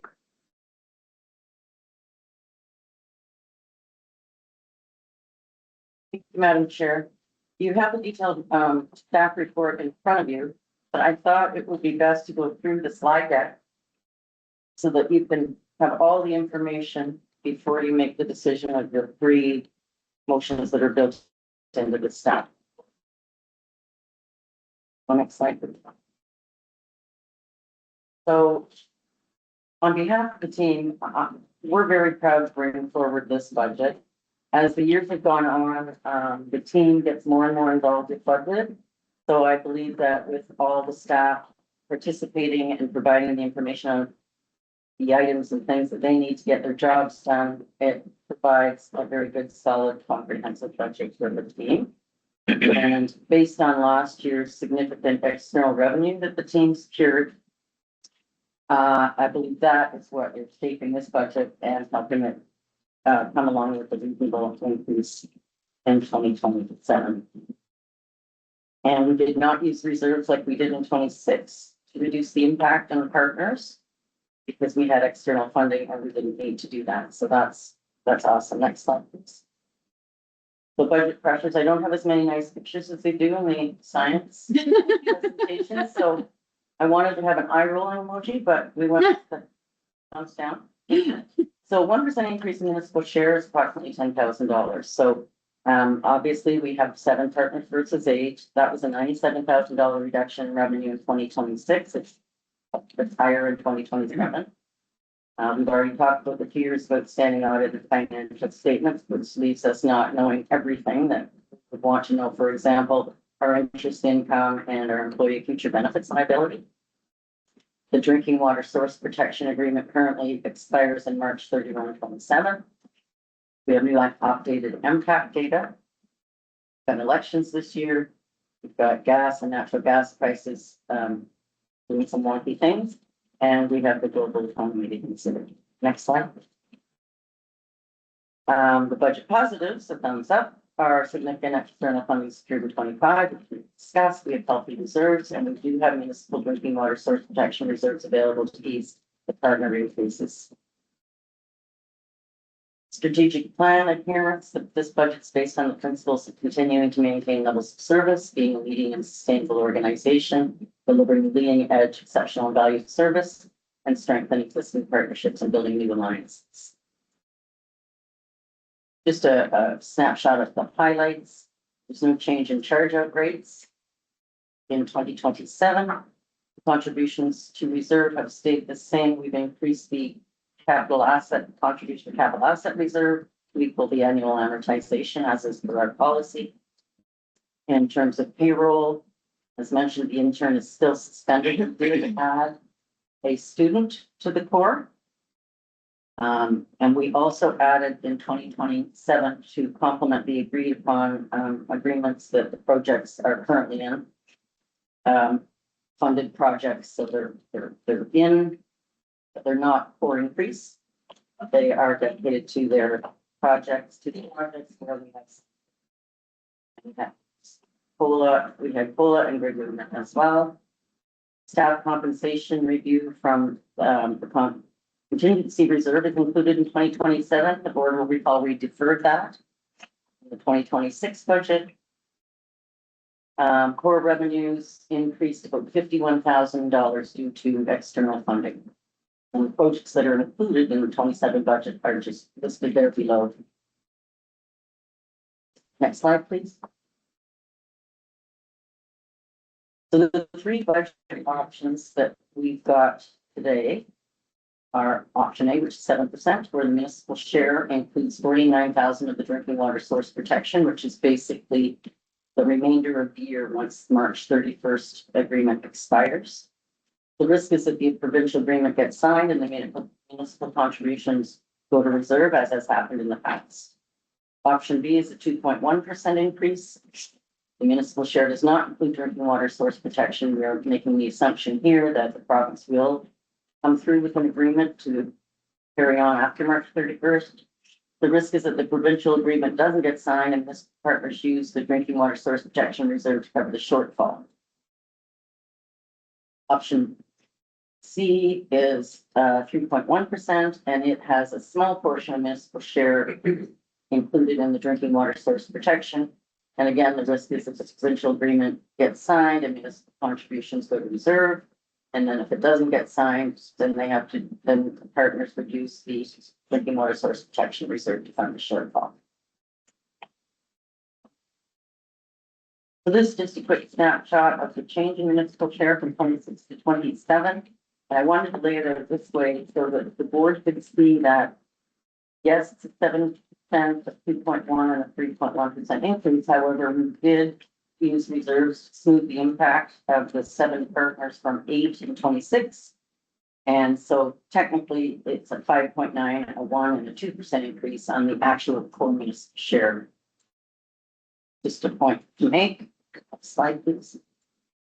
So the change in municipal share here, just give a little bit more detail in terms of what it is. You can see that the external funding is really helping to drive decrease. Not really much more to detail about on the detail slide there. Next slide, please. So we received the impact data through the county of Simcoe. Lex was able to gain access to this data. And you can see on the far right column in green, the effect that the changes in the number of properties and the change in assessment made relative to each other. So included in the assessment changes would be new construction, major renovations, improvements, change in property use and classification, corrections, updates, new assessment growth, new homes, condos, additions, and upgrades, etc. Included in the property number increases, this is basically how many taxable properties fall within a defined municipal boundary or assessment area. So your councils you would have seen this at the table. It represents growth. So it depends on how So those your numbers, growth was compared to the other departments. So those numbers for impact are going back to 2016. Are we going to retro these numbers in place from 2016? Through the chair, it's 2025 data. I know, but I'm saying the impacts were that in 2016. That's right, that frozen reassessment, that's 2016. I'm kidding, I'm sorry.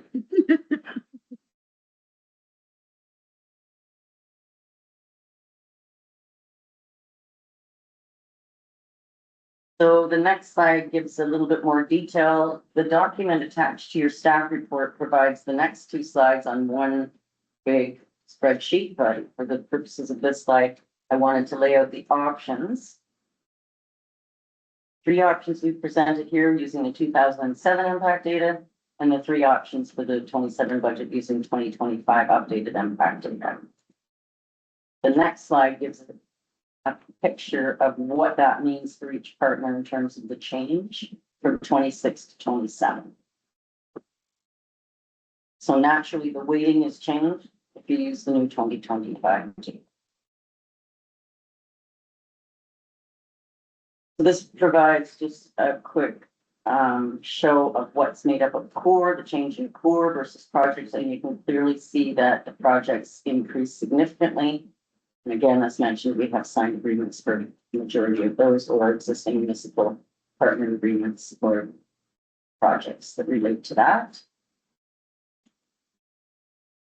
And a list of the projects that are included are there.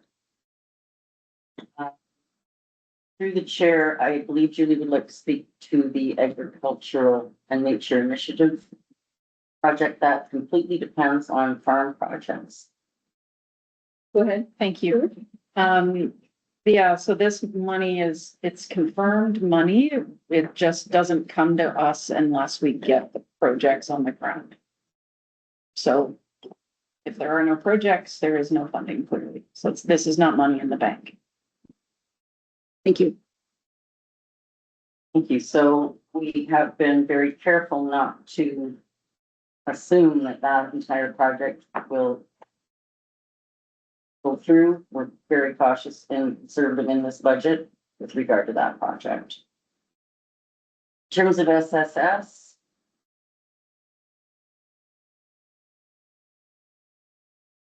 we would like the board to consider couple of options using deferred revenue as we did in 26 to keep the rate down. We have deferred revenue from the past based on a year when the role wasn't filled.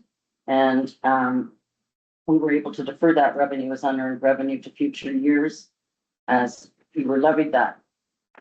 We were levied the project cost and they're able to move that from year to year because it wasn't fully earned. So the option A shown here is 8 partners with administration 20%, which is typically what we have, and use deferred revenue to get down to a 4% or a 5% or a 6%. The higher the rate that the board is willing to accept in 2027, the less impact in the future. So the next slide, option B, it should say option B there, I apologize. So is indicating that we would reduce the admin to 15%. And in all fairness, when we go outside and get projects, we would charge 20% admin as a standard.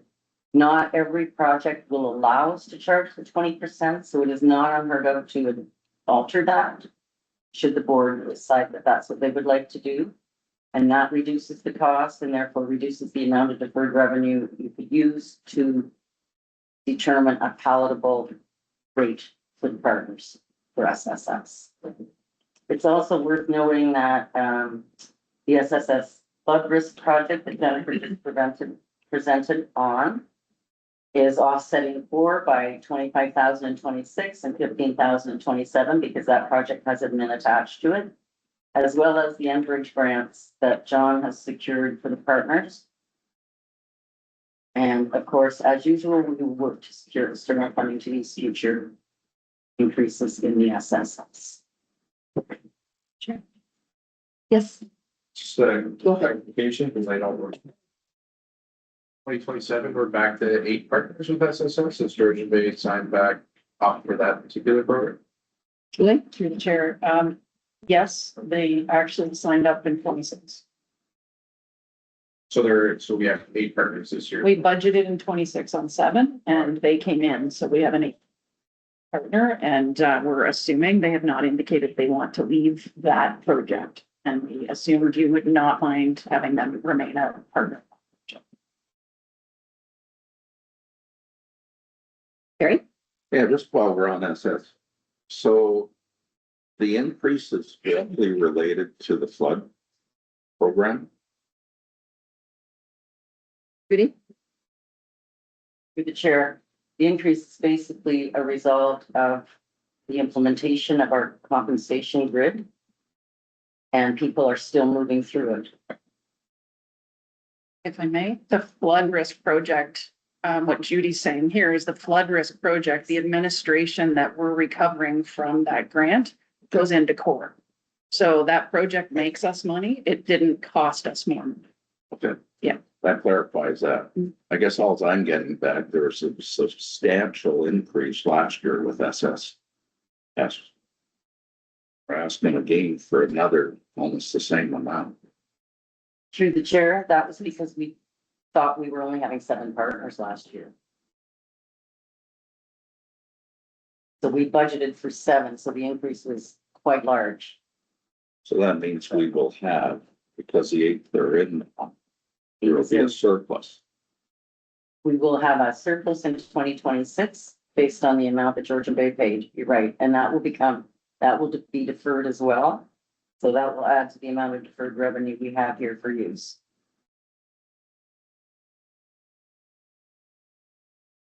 It's not computing with me, but that's all. Yeah, so basically, Georgia Bay has never been out of SSS. Right? Except in the 2026 budget. We Oh, but, yeah, assume, statistically, but they never, physically, yeah, correct. okay, but we've made the assumption that they were leaving, Mhm. okay. Bill? Yeah, so just taking on Mary's point there, to mix of that excess in 2026, that money, that's that. So where does that stay? Where does that go? That will be charged to the SSS project. And at the end of the year, it'll be in a surplus, quite certainly. We would defer that to 27. So it would add to the existing deferred revenue available right now at 48. So I guess I'm looking at SSEA on living. There's SSS, there's SSEA, there's different components, and I guess I would just putting everything under one umbrella. Funding, so, yeah, just, okay. And furthermore, to the, not on this, but what we're talking about, I think external, charges that I think I read for some of that, there's no increases for this year. And that raised a little bit of concern because with inflation, gas prices, and so forth, why are we not increasing external rates? Go ahead, Judy. Okay, through the chair, our external rates right now are double the internal rates and our internal rates cover cost. So our external rates are double. Like, and our costs are covered in 27, but during 27, and from now till before 28, we will have to increase our charge out rates to cover cost. It's because we changed our charge out rates in 2024, I believe, and we made sure they were good enough for at least 2 years without making a great big increase. Okay, so. Are we afraid we're not gonna get external business if we charge more? Is that perception? Why are we limiting it? Because it's obviously that everything costs more money. So why are we charging more? So you're thinking, sorry, if I may. Yeah, Madam Chair, to shift to reconsidering for 27, the charge out rates. We could do that. If the board agrees, if not, that's just my. We could comment. review and. I support that concept. I mean, We talked about it, they were well aware that we have external rates for services. If it was the straw that broke the camel's back that pushed them out, I don't think it's a terrible expense to us, and we do have the deferred revenue piece to continue the project, so. Yeah, I support that motion. I don't know, we can think it through, like more like the staff can think it through. To my important, possibly, just to make sure that we're not missing anything and. Point shoot, let's do that. Yeah, unless you want to just Is that a do it, I'm fine, I'm. Do we have any? If I may. Yeah, absolutely. So I'm assuming what I'm hearing is that the motion or you would want to make a motion, something like to ask staff to review the charge out rates for 2027 period and bring it back to the board. Mhm. Number. Well, that's what I said, that's Jeff, He's got an extra. Sorry, through the chair. I don't know, like, I mean, we could reassess the charge rate rates, they are what they are. I would refer them specifically to DB being SSS. They're paying the same rate as everybody else. Your doorbell. It doesn't make sense, they're not membrane. So I would be suggesting that their rate for SSS should be based on the external rate, not internal part. Yeah, and So you can't have benefits of membership when you're not a member. yeah, and that's what the sidebar before. Yeah, so why is SS thing? That's why under the umbrella of SSEA, like now I'm picking and choosing what we want to be part of. Mhm. If I just, and if Billy just wants to be part of the watershed protection, then just pay for that. So is that the way we're going? If you're gonna choose it, or are you gonna be a member and if you're all in? And if you're not all in, then these are the rates. Mhm. Right, so. That's what I'm not like, that's good picking and choosing. Gary? So just a question to do with SSS. So why did we never roll it into being a core service? Because we're all paying in the same amount. I think to justify going back to Georgian Bay, their external rates, if that was a core service, that's under our membership. Mhm. Like, I don't know, like, I never did understand why they were separate. Mhm. Staff, jump in. Yeah, through the chair, my recollection would have been, we did have that conversation 2018. And at that time, it wasn't favorable by the board procedure, it was a split vote. I could be wrong on the year, it might be 2017. So, Maybe as a suggestion, and maybe a report could come back with that. Option. yeah, That's, no, I would agree with Barry. I think it's, again, to everyone's point, you're either in or you're out. Yeah, I think it's worth more. But I do potentially think, yeah, I don't think maybe if staff could come back with something, so we're thinking of all the angles here, and we're not just saying, yeah, let's charge ahead, and then it bites us. Yeah, and that's what I mean, like just the information, get more information, study it, and it might work out like, no. Yeah. Now, that one with SSS is different than. I was just applying to do right now, that and then one of our phone feathers. Yeah. So, it's just going to be general. External rates. Yeah. Right. yeah, I only throw it out there hypothetically, what would happen is one of the partners would decide, no, we're pulling out of SSS. Which just means everything, whereas if it was core service, that doesn't happen. Mhm. I guess that's where I'm. It is very good. I guess it's the first time it's ever happened. If someone pulls out and then just wants to be a part of. Yeah. Okay, so something. Just go ahead, staff. Sorry, through the chair. And this is just, very, one of my concerns or cautions, we didn't expand core services in the past, and a lot of our members were not happy with that. They included, and that was the invasive species piece. And so I question if that was, now that we're talking about, that was one of the things I remember from the conversation was that we're changing the originally signed MOU, and I've been upset about. And once again, I can't speak to it because that all happened before I was on council. Yeah. However, it was after the fact that invasive species and the tree programs were included into the core. That wasn't my understanding. It had gone back to the councils for their approval. So that's where I get it with SS. So it used to be Severn It's the when same. we adopted it. But to me, it should be going back to the partners to have it ratified. Just makes it that much more easier. Fair. Yeah. Because you're increasing the court service. That's not what the MOU stands for. Even today, the MOU still does not point out the fact that invasive species and the others have been there with the original signed on. Julie? Thank you, Madam Chair. So, you've got a bunch of thoughts. Yeah. So the MOU doesn't specifically lay out each individual service. That's what you decide at the board, right? The agreement lays out the ability to make the decisions as a board to decide what services you want. So the SSS as an external to the core is your flexibility, right? Is something you can opt in or out of. And it would be very advantageous for us for planning and sustainability to have it as part of the core.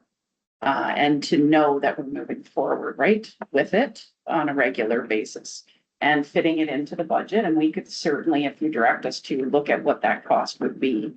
My understanding, and I would look to the board to help with this, is the decisions you make here at this table are ratified at this table. They're not ratified at each individual municipality. So if you are going to decide to bring in a new project and you decide at this table that you all agree you want that project and you want it in core, that's done. It does not then go to each individual municipality to make that decision. Your power at this table is to make that decision for your municipality. If I'm off on that, I look to the board to clarify. But that doesn't sound like that's what your understanding is. That's not my understanding. When the original MOU was drafted, it was very specific as to what core services we're going to incorporate. If in fact it was the board members' decision at the time to and per se to increase invasive species and something with that without going back to their partner, that falls onto that member. So I think that's where we have run into problems, trying to get an understanding of core versus the other. How did this occur?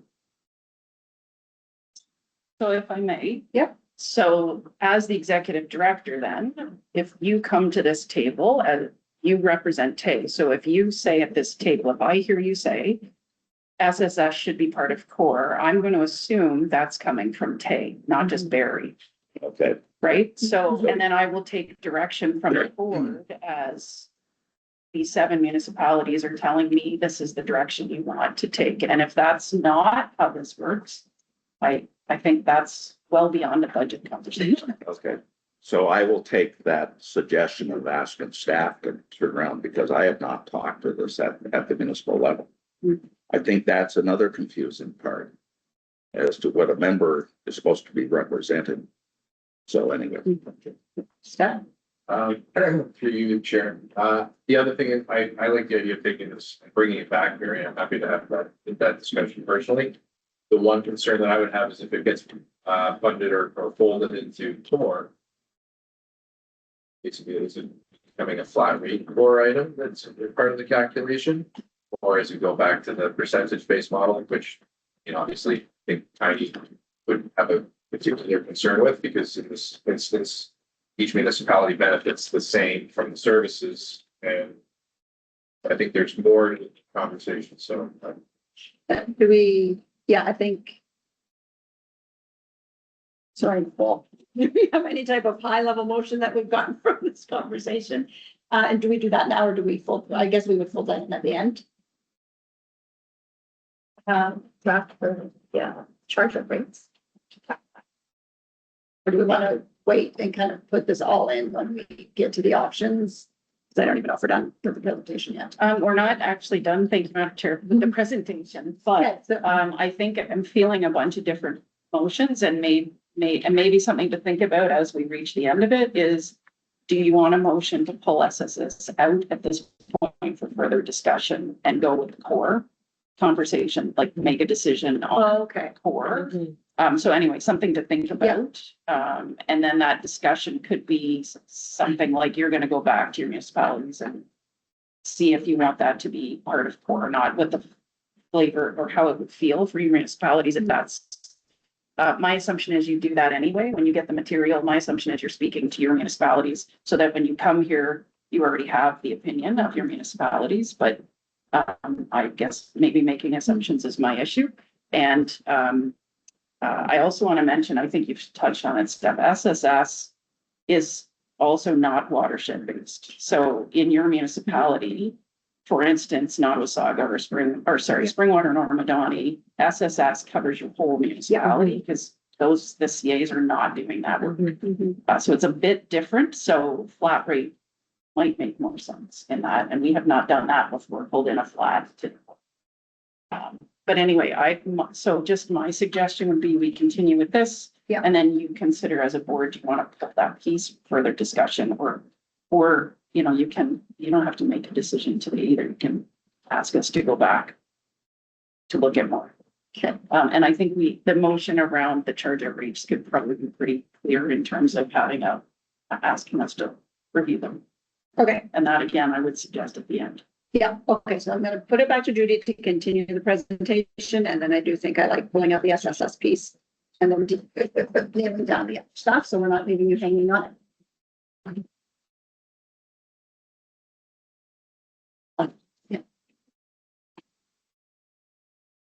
And this is the reserves. The detailed reserve schedule was attached to the staff report of 2025 financials, and this is just showing in red the 2027 items that are included in all the options. Next slide, please. Thank you.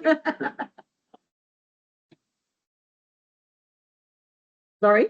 Thank you, Madam Chair, through you back to SSEA. If we can talk a little bit, I just need clarity on the impact data and the dates. So am I clear that up until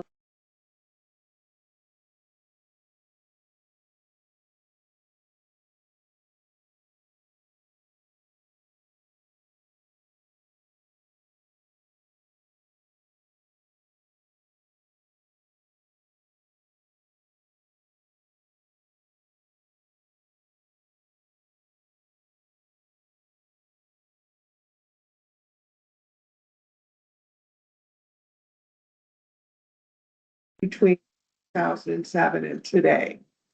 Thank you. So historically, we have asked the partners and all but one historically agreed that we could go ask Impact for updated data. We could not go for updated data for 7 and not 8. So until the 8th either agreed to have their data included or as has been the case, they've left the partnership. So then we were able to access that data. That's why there's been such a significant gap. Your municipalities through your CAOs have been pushing us to do this, and we weren't able to do it with one piece of data missing. Thank you. Chair, I just want to clarify that my comments about 2016. Assuming that the 2025 data, it includes all new builds and stuff like that, so it would be a different number than the 2016 piece. It's just humor, and I apologize. Oh, good. Here's you, but on council. Any other kind of comments around this piece or obviously anything on this, budget? Sorry, go ahead. I was going to say my one comment specifically around the impact data is, I do feel, we need to be moving to the 2025. I think that is in my mind, that is a responsible decision. Otherwise, the data is very, very outdated and it's going to continue to grow and cause issues down the road. Go ahead, Steph. Thank you, good chair. I agree. We went through the process. We invested a significant dollar figure to get this mission in front of us. The premise that we're going to come up with a fair model for all of our partners. I realize I'm saying that from the municipality perspective, it seems to benefit more than others. But this was a push. So with that, I would recommend that we use the new 2025 data. I'm going to be going virtual. Unfortunately, I have to go and pick up a sick child. But the other piece, my question, I guess, through you, Chair, is have we ever actually had the province not fund source water protection? And I remember we've had times where they're late to the party and haven't given us a decision well beyond the deadline. But have they always funded it? Really? Yes. Yes, they have. I would actually suggest anyone going to, what's the upcoming PAMO? Would be asking the minister to ensure that continues. So with that piece of knowledge, I would be supportive of option B.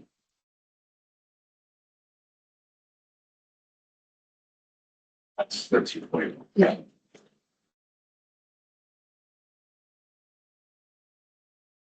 Steph? Barry? Yeah, I agree. Option B is probably the best going into a new council, the unknown to do with the conservation authorities. And definitely that's why we looked at the funding formula. That's where we had in our municipality. That's why we're trying to get an update with the funding formula. 2025 puts more into perspective instead of 2007. So, and my only other suggestion is I defer the SSS at this point in time. Okay. Any other comments? Martin or Gary? Okay. All right. Good. Can be. Yeah. I'll move if you're looking for a mover. Yep. Moved by Steph. Okay, sorry. Before When we break the options up. yeah, I think I need to break the options up. I think I got a lot going on here. Sorry, guys.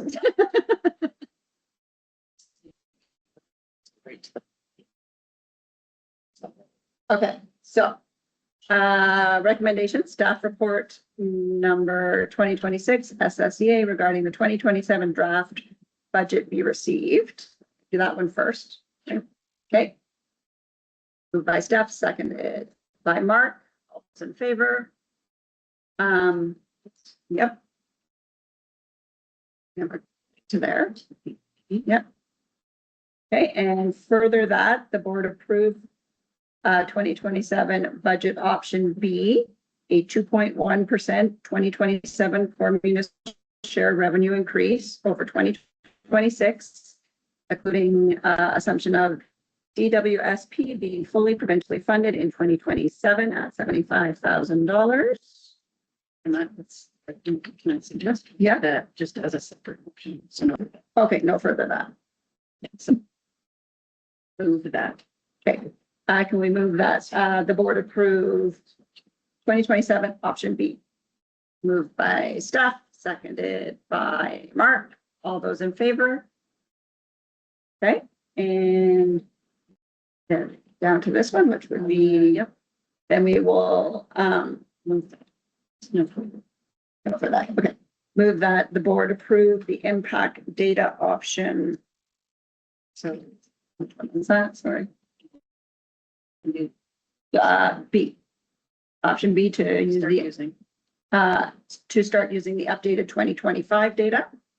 Moved by Barry, seconded by Lori. All those in favor?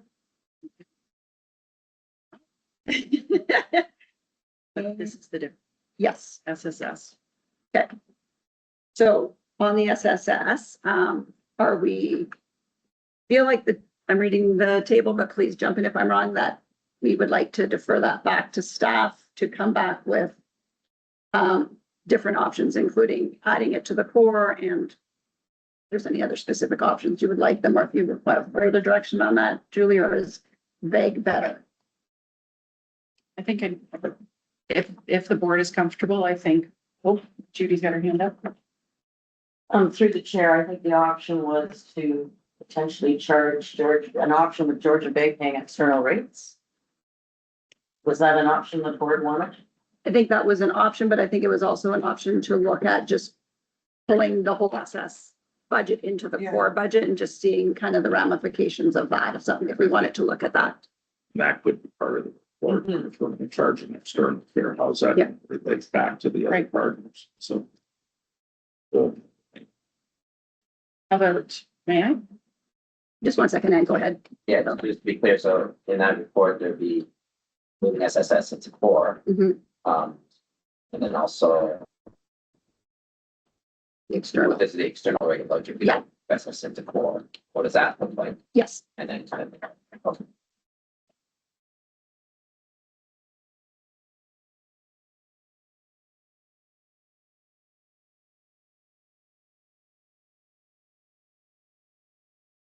The motion could be to direct staff to bring back an SSS review options, including bringing SSS into core and including external rate for non-partners. It could be just including, so it can write it. Yeah. Okay. Right. I'm scribbling that way. Okay, got it. All right. Someone want to give it to me so I can read it? Sorry. You read it? and then- Absolutely. All right, so it would be that the board directs staff to review SSS options, including bringing it into the core and including external rates for non-partners, charging external rates. Okay. Okay. Moved by Laurie. Sorry, just before we go, are we, in that report, are we looking at? I think that should be a separate. Was that a separate one? Okay. Okay. So, all right, so as is moved by Laurie, seconded by Barry. All those in favor? Okay. One more. And where are we on one more? Sorry. Oh, the external rate. Okay.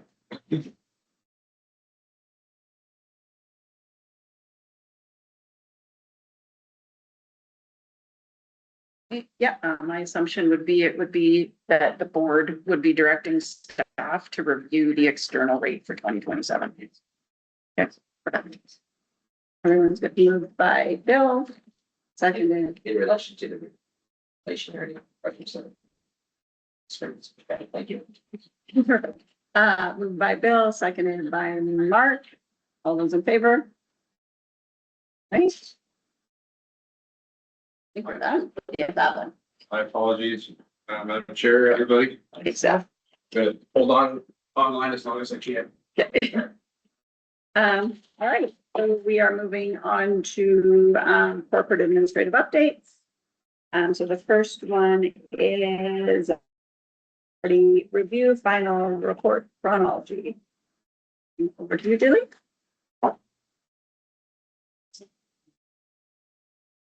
Keeping up to myself.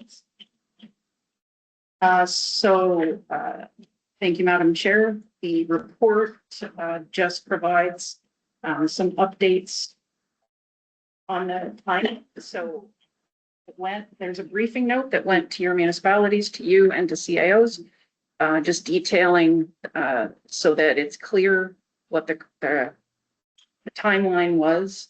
And we had not yet received the wrap up because the consultant does the wrap up after you've made your final decisions and they're not asked to do any more work.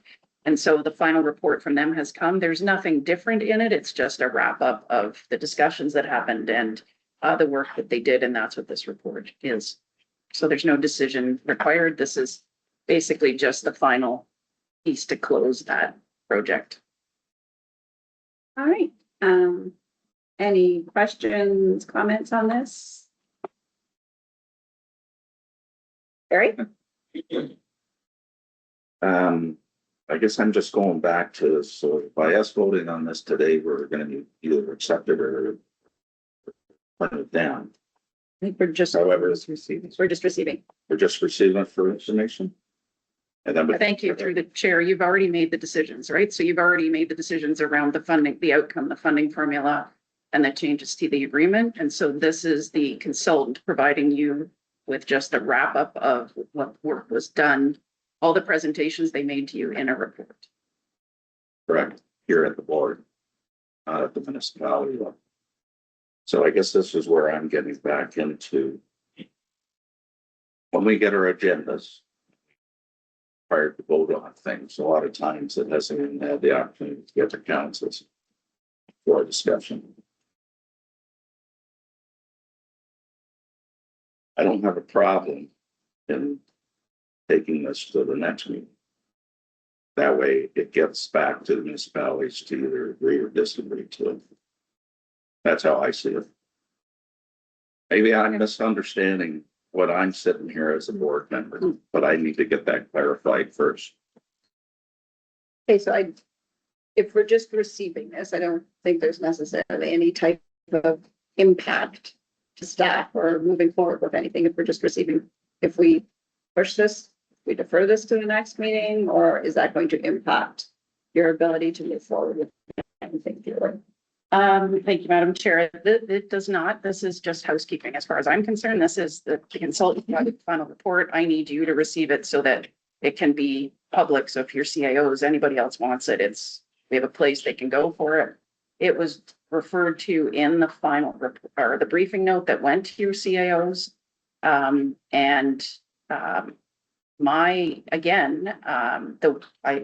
the 10 years I've been here, I take direction from the board with the assumption that you are here representing your municipality. And I was not aware of your representatives taking information back to vote at your municipal table before you come here. So in my mind, you make a resolution and a decision.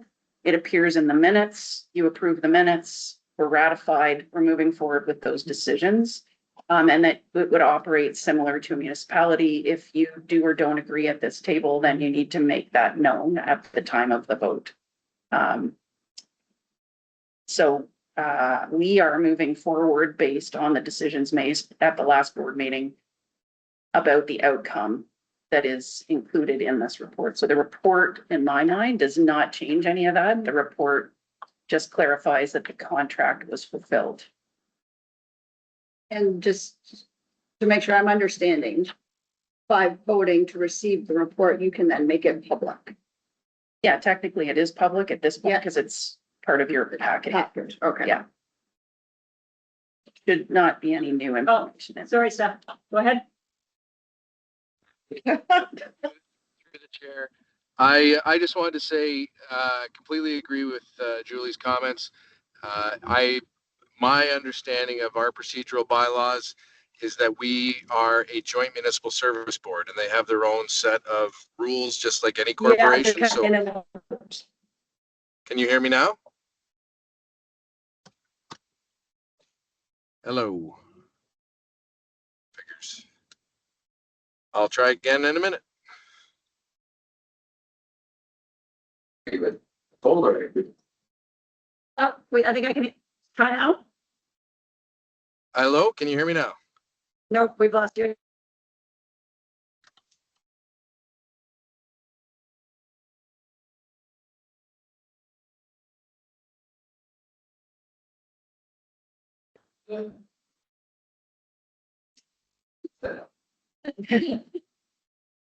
Gonna guess you're driving through not a great area. I can Any see other you moving thoughts now. around Can the you hear me? Table. Now I can hear you. Okay, go ahead. So I was just going to say, I agree with Julie's comments. As a joint municipal service board, we're just like a pseudo corporation, and as board members, we are binding. So I think if there's maybe something that we should do, especially in the future as part of our orientation, would be to let the mayors know, as they're the individuals that appoint our members here, so that well, we clear up that confusion, because absolutely, as a board member, we bind the organization. Thank you, Steffen. I think it's a good suggestion, especially with new people coming in next term, to ensure everybody fully understands. Go ahead. Yes, to share. The one time that we do vote is budget time. So that's when Yes. each rep has said, well, 7%, 12%. That's what we have to justify if we've agreed to it. So that's what the only time we ever really vote is, unless something may happen, an event or something coming up, but the actual only voting is budget time from where I am. Yeah, it's add on to that. The budget started with the chair. When I came in first term, see there in front of me, I didn't have I could have struck it down, yeah. That means you're out. Well, I don't think you're. Yeah. But, so you really, hands are tied. This is where it's done. Yeah. You consult with your colleagues prior to that. Yeah. See where we're at. So, just like what you're experiencing now. Yeah. Yeah. Yeah.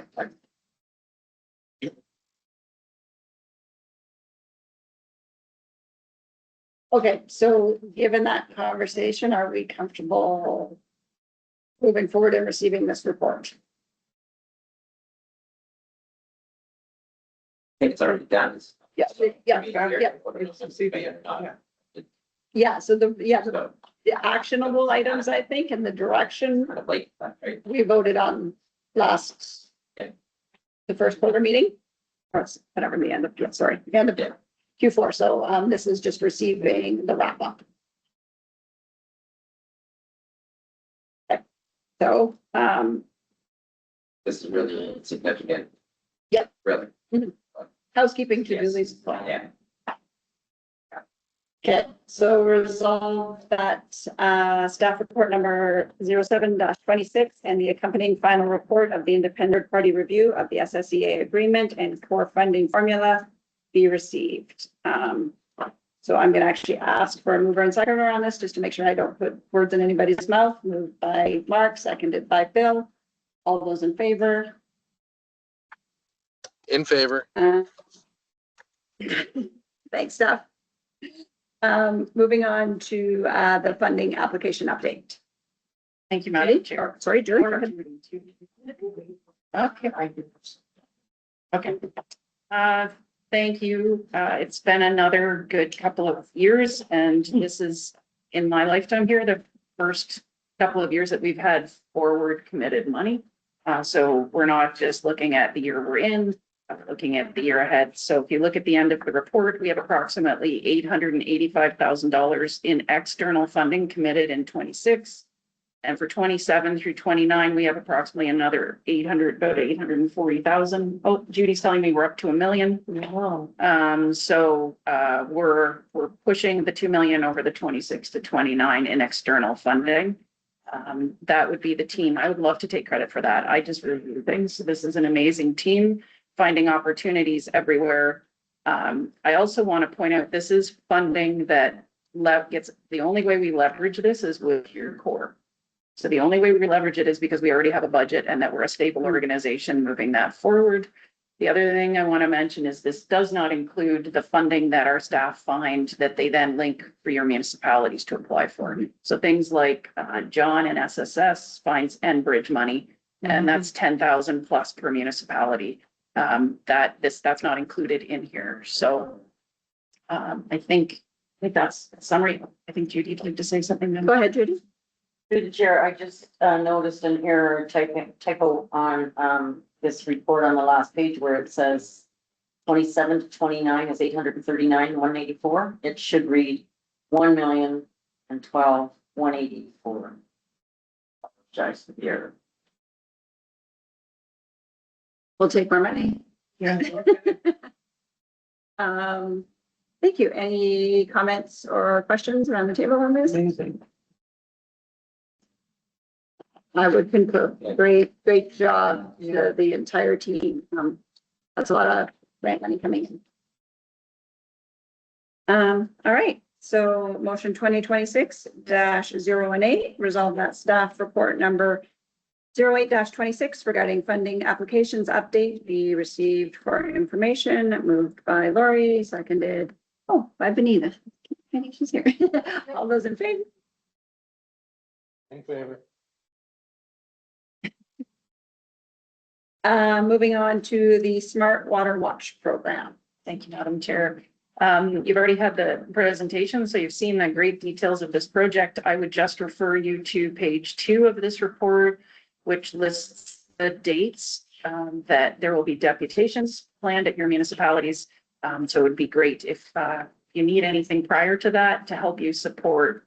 Olena won't be asking for anything other than we would probably like to have your communications staff help with promotion. If there's a way to link to your websites to our websites kind of thing, that would be fantastic. Great. Just a question, see Severn's down twice, is that a typo or are they coming twice? We're probably coming twice because we just love to present. You're welcome. We'll update that. Yeah, yeah, I'm sharing, We made you a town. I'm sharing the May 20th one. Any other questions? Comments? Okay, motion 2026-019, resolve that staff report number 09-26 regarding the Smart Water Watch be received for information. Moved by Mark, seconded by Lori. All those in favor? In favor. Moving on to the Sustainable Severn Sound Community Engagement Strategy and Community Climate Concierge Pilot Program proposal. Thank you, Madam Chair. This project, you know about the SSS project. Staff have been doing presentations, been asked to do more and more presentations specifically around climate action, sustainability, more action-based work, and what people can do in the community. Sorts of things. I know John's done some recent presentations to the Chamber of Commerce, to the library on Earth Day. And so staff came to me with the idea that this should be a more coordinated approach and more us looking for these opportunities rather than just waiting. And in that, the secondary piece to this is the idea of creating a one-stop shop. So somewhere central that you can refer, whether it's your staff or community members to, that would be a one-stop shop for sustainable and climate action type stuff. So things like grants, if there are grants for homeowners, those sorts of things, it would be one place they could come and our staff would be making sure those were up to date. It's a the concept of a one-year pilot to see how it goes and to see if it needs more resourcing than the current staff we have, or if they can do it along with everything else they're doing. And that's why we're bringing you today as looking for support for helping us promote that and to move forward with that as a pilot, just as a one-stop shop, Madam Chair. Thank you, Julie. Questions, comments, Barry? So the only question I do have, I think it's a great program. So are we in touch with each of the local emergency management plans? Like when we're starting to talk, be prepared and everything else. I don't want duplication here where somebody would be saying something totally different from what the municipalities. We have emergency management plans in place. So as long as it's being worked with that, I don't. Thank you, Madam Chair. Good point. And I see a note being made at the back to ensure that that's done, Barry. So thank you. Thank you. Yeah. Bill? Yeah, I just want to add to, pressures we put on the staff when we looking at these pilot projects. So, being able to have these new areas and if they're successful, then fine, but there's, I'm sure you're taking care of staff very well, and if the voice, they're kind of getting their shoulders are heavy and they can't carry the weight, but in turn of that, and again, and these pilot projects, the next thing that's for staff, more staff, budgetary concerns and so forth. So I just want to make sure that we're about the project. board, but just keeping them in the back there, because I'm always thinking of shares the implications and so forth, so. Just want to throw that up. Thanks, Bill. Any other comments? No. Okay, so we have, motion 2026-020, resolve that staff report 10-26 regarding sustainable Severn Sound community climate concierge pilot program be received for information, and further that the board supports the promotion of the one-year pilot community climate concierge engagement program. By Mark, seconded by Barry. All those in favor? Can I ask for easier names of stuff?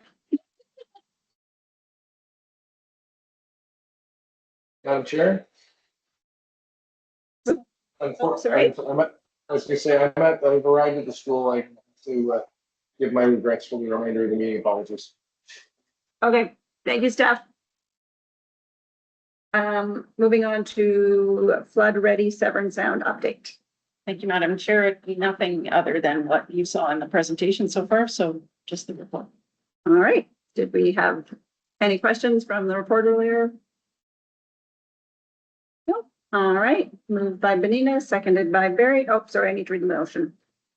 Motion 2026-021, resolve that the Board of Directors receive staff report 11-26 regarding an update on Severn Sound Watershed Community Flood Risk Review for information. Moved by Bonita, seconded by Lori. All those in favor? Moving on to Port Severn Fish Habitat Enhancement Project update. Thank you. I think, again, you've received the presentation. The only other thing I would highlight is that we hired a project coordinator, Chad, who appears to already be doing multiple duty, as the building pointed out. So hopefully his shoulders can take it for a while. And thank you today for what you're doing here. And the other piece that the staff pointed out to me they wanted me to raise was that there are a number of partners, but Georgian Bay Biosphere, one significant partner, SSEA, and the Biosphere have signed First Nation outreach and engagement agreement. So Georgian Bay Biosphere will be taking the lead in engaging First Nations communities. That is one of their strengths. So that'll be the lead in that for this project. Great. Any further questions or comments? No? Okay, so motion 2026-022.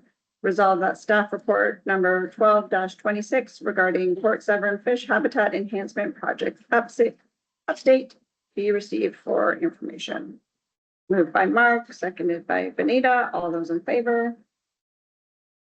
And the invasive species program update. Thank you, Madam Chair. The highlight I will bring forward from this is that we have applied to the Invasive Species Center again for their action fund for around $15,000. If we're successful, that program will be working to cover monitoring activities specifically at municipal stormwater management plants. So that's just a highlight from them. Thank you. Any questions? So motion 2026-023, resolve that staff report number 13-26 regarding SSEA invasive species program funding and project update be received for information. Moved by Barry, seconded by Bill. All those in favor? Tree seedling distribution and community tree planting program updates. Thank you, Madam Chair. The tree distribution program, they have 148 participants this year, pre-ordered just under 8,000 seedlings. And we're working obviously with your municipalities again on distribution. So thank you to all of you who help either host a distribution center or help us move trees between distribution centers. We very much appreciate your staff helping with that. And there is an opportunity for board members that has been shared with you. So it's, I believe, this Friday and Saturday. If you even just want to drop in and see how it's going. In distribution, it sounds like staff are prepared and the bags are labeled and they're pretty efficient. I've tried to help before, and I think in Severn, Mark, my experience is the most help is bringing coffee.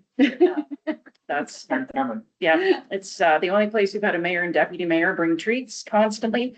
So appreciate that. And then there's also a tree planting date, and I think that's already been handed out.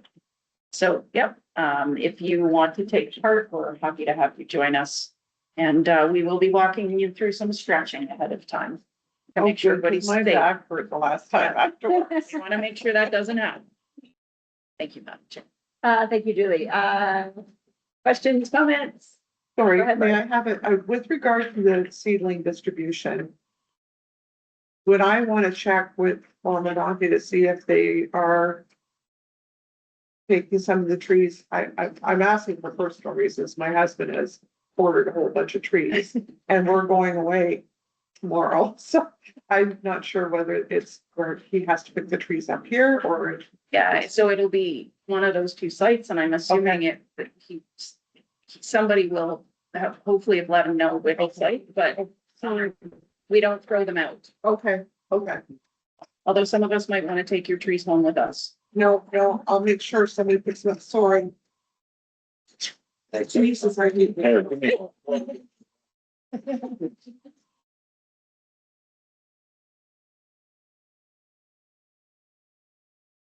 I hope you all enjoyed my too. They're coming. Any other questions on this one? Okay, so it's motion 2026-024, resolve that staff report number 14-26 regarding tree seedling distribution and community tree planting program updates be received for information. Moved by Lori, seconded by Mark. All those in favor? And on to agriculture and nature initiative update. Thank you, Madam Chair. I know I'm difficult, we keep naming things. So this is also, you may have heard me before refer to RALP. RALP is just the funder, like is the name of the project it's funded under. There's a whole bunch. This is a very complex project for funding. It's federal money that came to the province, that's gone to Conservation Ontario, that's coming out to organizations. So we are fortunate, we have significant funding approved through this, but again, it's different in that we don't get anything up front. We have to spend it to get it back. We also have to spend it on a project in the ground in order to pay for staff cost. So they don't prepay for the fact that it costs money and staff to get the projects in the first place. I think what I'd like to highlight here is, again, you've got, today, I think you got a piece very orange, handed out with a map on the back because it's watershed based. It's specifically for farmers or farm properties. And if there is a way you can help us promote it, if it would help, we can send information to your communications people. But again, it would be great to have this pushed out to anybody and everybody, particularly if you have an agriculture community who could take advantage. That would be great. Maybe not Midland, but you never know. Thank you. Thank you, Julie. Any questions on this, Barry? So just clarification, so it's in and out, correct? However, doesn't necessarily go to the farm, that's gonna be applying for the grant, the farm has to come through us. So that we put it for the funding on the project, or no? Thank you. So our staff will provide advice, will provide like advice around the projects that somebody might want to implement. So a farmer could come to us and say, I'm thinking, let's just say as an example, I want a fence on my river so my cows don't get in my river. Yep. And then we apply for the project funding for them. So they tell us what it's going to cost. We apply for the project funding, they pay for the project, we pay them back. We don't get, no, that's where The only thing that could catch us is if we don't get any projects in the ground, we've spent staff time trying to do it, and now we can't bill for the staff time. Projects like that. Go ahead, Bill. Projects like that. Thank you. My understanding is we've had like 4 come in as potentials so far, and we had one last year that some of the requirements around the project made them uncomfortable, so they may not be proceeding, but yeah. Any other questions? Right. And do we have an idea of how many people would have to be involved in the project in order for us to recoup the funds spent? I do not. Okay, But it'd be kind of cool to have a number to say this is what we need to shoot for? Yeah, it'll depend, like we could spend all of it on one project, for instance, right? So it'll depend on the size of the project, if, you know, how much, for instance, there's money for cover cropping and pollinator habitat, so yeah, we could spend a fair bit of it in one place and then bill back to that. Okay.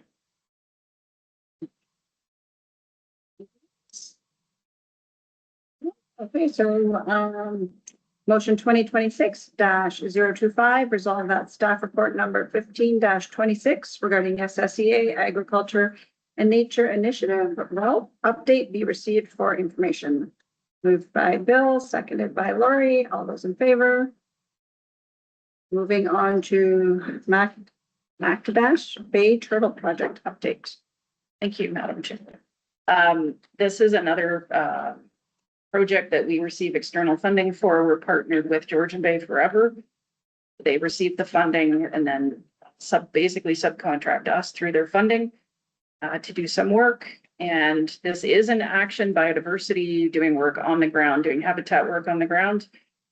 Two things I'd just like to quickly highlight. One is that we had a really fantastic meeting hosted by Simcoe with Severn Township roads folks and a couple of the Severn Township councillors to talk about how to avoid and protect turtles working on roads, dealing with roads. And it was a great meeting, other than the one loose turtle that seemed to take over. That's right. Not a wild turtle. These are turtles from a turtle sanctuary. The other thing is that we are using local high schools who are helping us build some of the turtle basking structures as well. So it's a nice project within the community. Thank you, Madam Chair. Thank you. Questions, updates, questions, comments? All right, so motion 2026-026, resolve that staff report number 16-26 regarding Mactabash Bay Turtle Project update be received for information. Moved by Bonita, seconded by Mark. All those in favor? And on to past and upcoming events. Thank you, Madam Chair. I will highlight from this, any events you know in your municipality that you think you'd like to have us at, or you think there would be value of having us at, please let us know. We have an event calendar that Nicole helps look after. Make sure that we fit in what we can as summer students start to come on. We are a better capacity to attend more events. I do want to highlight our own internal events. So you've already heard about the tree planting and the others, but the partner reception, the Environmental Champion Awards night is coming up. You've got to save the date, but you'll be getting an invitation that we'd like you to respond to. We understand, so the Partners in Climate Protection Program will be getting a milestone award. Those awards are currently in the works. We're making them out of, I think at the moment, still out of ash from emerald trees that were lost to emerald ash borer. So stay tuned, but each of your municipalities is getting an award. So it would be great if someone was there to accept it. We know that particular date, your CAOs are not available. So other staff who might be, if there's anyone else that you would like to encourage, other members from your county or your council, that would be fantastic. It is going to be at the at St. Marie among the Hurons as a facility to host. So it's a slightly different event than normal. It's going to start a bit earlier so that hopefully your staff and you can maybe attend. The Partners in Climate Protection Award will be first.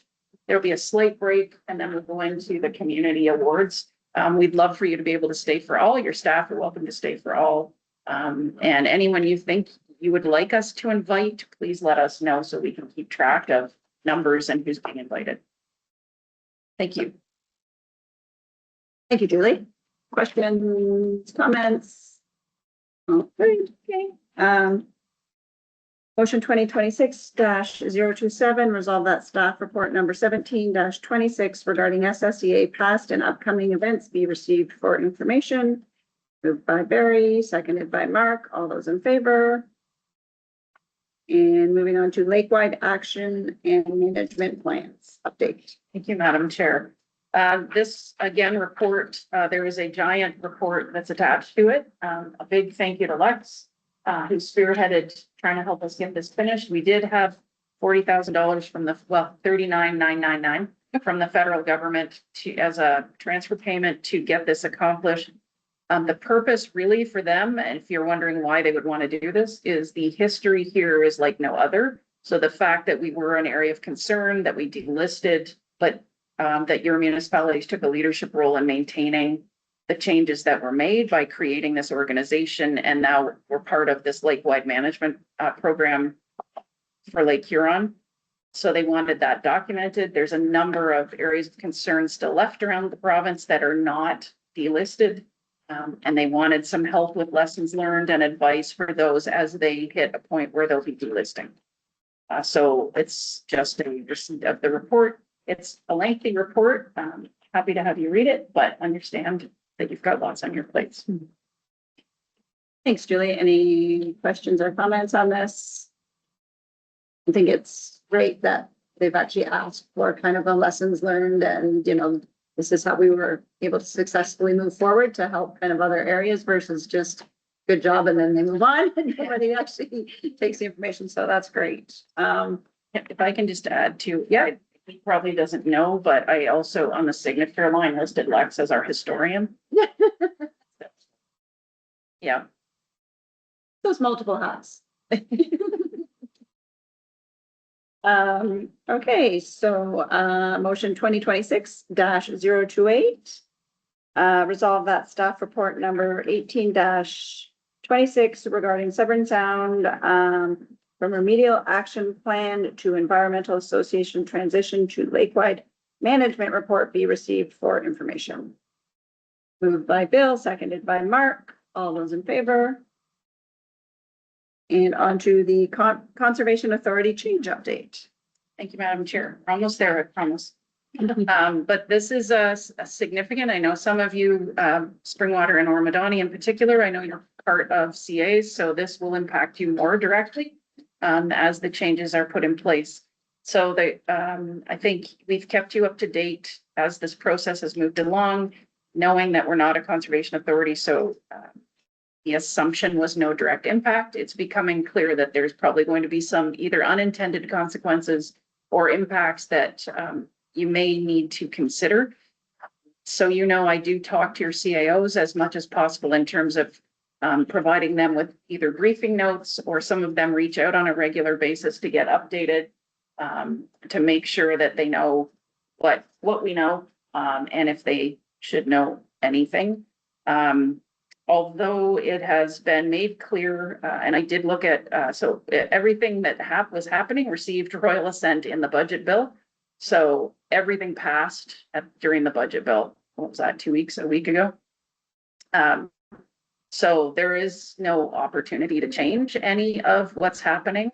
They've gone from 36 to 8 conservation authorities. It was 9 in theory, or not conservation authorities, regional conservation authorities, but the 9th is actually a separate conservation authority in the north. So Lake Superior is no longer considered to be part of Lake Huron. Probably makes sense. I think what I'd like to point out for our municipalities is that nothing changes with SSEA. So the structure, the governance, none of this directly impacts that. So any changes they've made to the legislation or the regulations, we don't fall under the Conservation Authority regulations. So it does not directly impact SSEA. It makes no difference as a regional conservation authority. For those of you who have shared right now, it would mean no different for you to keep the services that you're getting through SSEA and the structure you have through SSEA. Nothing changes for us. If you choose to leave, you still have to give notice. Like all of our procedures remain the same.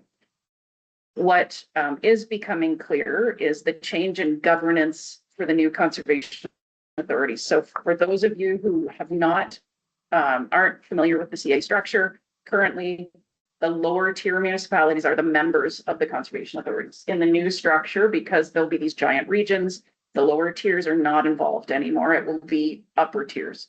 So here, that will be the county of Simcoe, which means the county of Simcoe will likely have 1 vote at the new regional table. So it will be a representative of the, I assume, of county council's choosing that will sit there. What is becoming something that is clear to me that I think all of you should put some thought to, if I may be so forward, is the question of, so if the county will now be the overseer of what happens, they will also be the bank, they'll be the bill payer. So the levy for the Conservation Authority will go to Simcoe County. I would ask the question then, how does that get broken up to the non-Conservation Authority municipalities?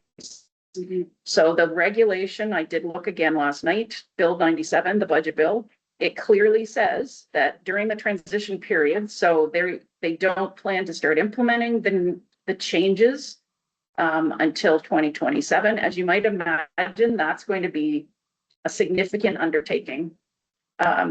Each conservation authority right now is its own business structure. They have their own books, they have their own bank accounts, they have their own CRA accounts. That's all now going to get rolled into one.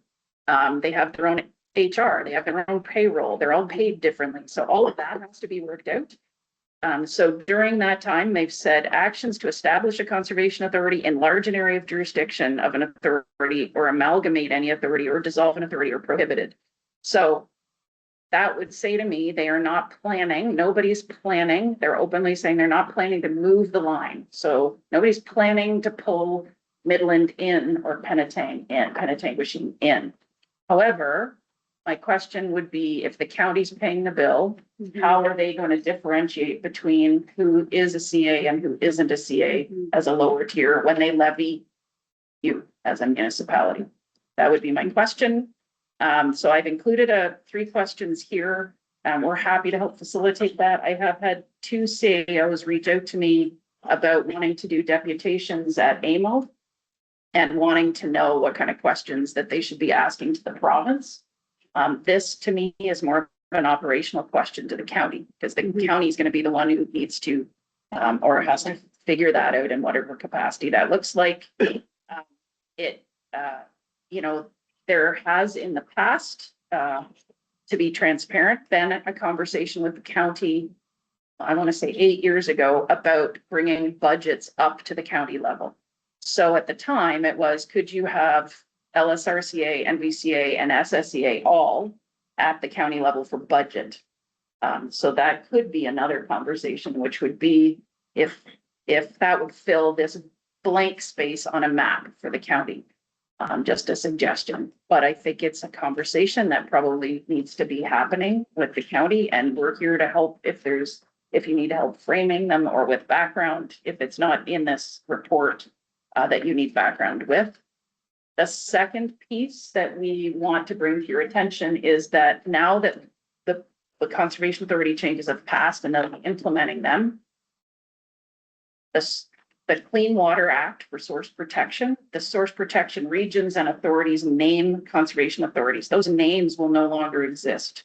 So they will have to open the Clean Water Act to update the names of the areas and the source protection areas and region, or not regions, the areas and the SPA, source protection authorities.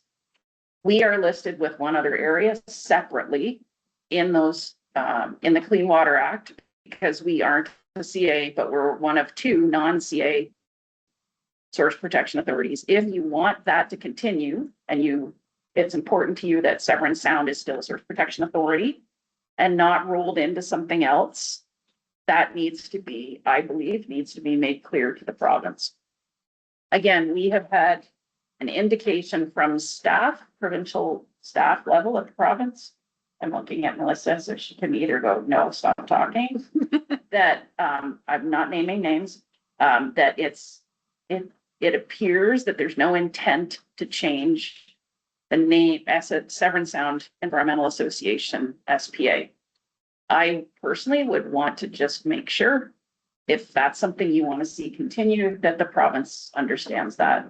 And again, if you need help with even some suggestions on how that gets worded, just to keep it on their radar, or if you're going to AMO and you want to keep it on somebody's radar, that I think would make sense. So I think I'll leave it at that. Those were my 2 sort of three, I guess, big take homes. A, it does not change us. It does not need to change anyone's relationship with the SSEA. Second, the county, there's certainly some awareness, I think, that needs to happen around not being clear. I'm not sure the county even knows at this point. This is all happening very fast. And then third, the SPA keeping us named in the Clean Water Act. I am, because also we're being recorded, I'm not alerting that I think something's gonna happen. I just think you never know unintended consequences. If somebody opens the act and goes, oh, I don't know what this is, it must be another CA, and they just pull those names out and roll them in. So I think there's no harm in suggesting that want that at least to remain and your support of remaining or something. Thank you. Thank you. Questions, comments? Barry? Yeah, I'll just further, if county council were made aware of the changes Tuesday, the responsibility will now lie with the upper tier governments. In a nutshell, staff said, let the dust settle, because there's so much involved at this point. Just as Julie's indicated, to do with funding, how will the funding be applied, whether it's levy straight across? We, SSEA, could possibly have to apply to the county for funding. I'm not on that point in time. Julie indicated the bill has passed, it's there, it's legislative, it's just a matter of figuring out what's what. The other indication was that it will be in effect February 1st, 2027. So there's a lot of work to be done between now and fall. I would suspect staff bring it back to the county level sometime in the fall. Thank you, Barry, for that update. Any other questions, updates? Okay, no, thank you, Julie. I think it's important that we're proactive with these changes, because yeah, there's a lot there. Thank you. I guess the other thing is on the source protection piece, because we certainly aren't in a position to tell you or the county how to levy. But on the source protection piece, I think if all members agree that you'd like us to write a letter, I think the board maybe could write a letter to the province just saying collectively you'd like to see the Source Protection Authority remain under as a name in the act. That's in the motion. Perfect. All right, so it is motion 2026-029. Resolve that staff report number 19-26 regarding the update on Provincial Conservation Authority regional consolidation implications for SSEA member municipalities be received for information, and further that SSEA staff be directed to draft a letter to the province requesting the SSEA remains the Severn Sound Source Protection Area and the Source Protection Authority under the Clean Water Act. Any questions, comments? My only comment, it's a done deal already. I'm not sure where the letter's gonna go, but I don't have a problem if you want to send a letter. The Clean Water Act hasn't been opened yet, so. But the same token, it hasn't been advised. That's why I asked the question, but you answered. So that's fine. Okay. All right. Moved by Mark, seconded by Lori. All those in favor? And moving on to the executive director update. Thank you, Madam Chair. Just quickly, the reason you don't have it in front of you is because when I looked at it, half of it is from the last quarter. So I clearly did not change the front page when I saved it. I apologize. So we will make sure that that does come to you separately. The update, just very quickly, the 2025 performance reviews were all completed. Performance reviews are a requirement for movement along with budget approval for review. So those have been completed. We did 10 of those, or I did 10 of those. And we worked with, just a shout out to our local MP who supports us every time we apply for Canada Summer Jobs.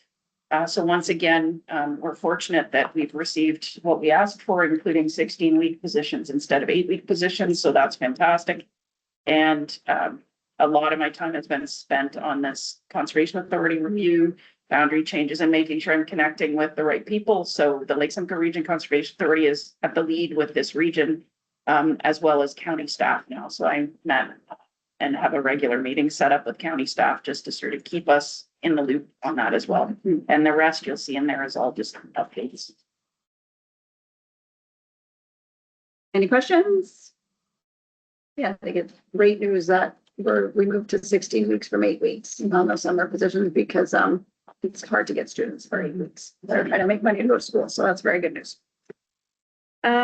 Okay, so motion 2026-030, resolve that staff report number 20-26 regarding the executive director Q1 update be received as information. Moved by Barry, seconded by Bonita. All those in favor?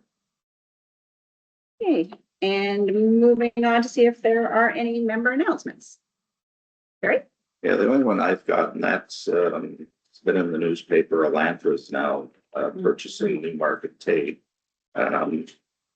Just to further it, part of the property where the office is included in that sale. We're unsure what's going on, so it's just more a heads up that who knows what's gonna happen. So it should be complete, I believe, by December, they're hoping. So at that point, may get an indication what their intent is with the property. Thank you, Barry. Any other?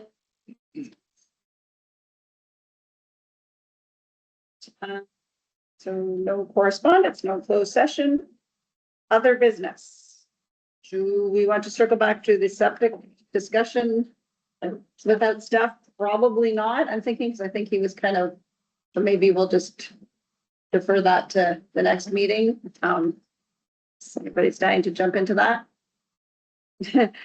Any other business? All good. Okay, then, all right, that's not too bad. I'm in sight. We'll do a motion to adjourn, motion 2026-031, resolve that this meeting of the SSEA Board of Directors held April 30th, 2026, adjourn at 12:40 p.m. Meet again July 30th, 2026, or at the call of the chair. Moved by Leonard, seconded by Bonita. All those in favor? Thank you, everyone. Thank you.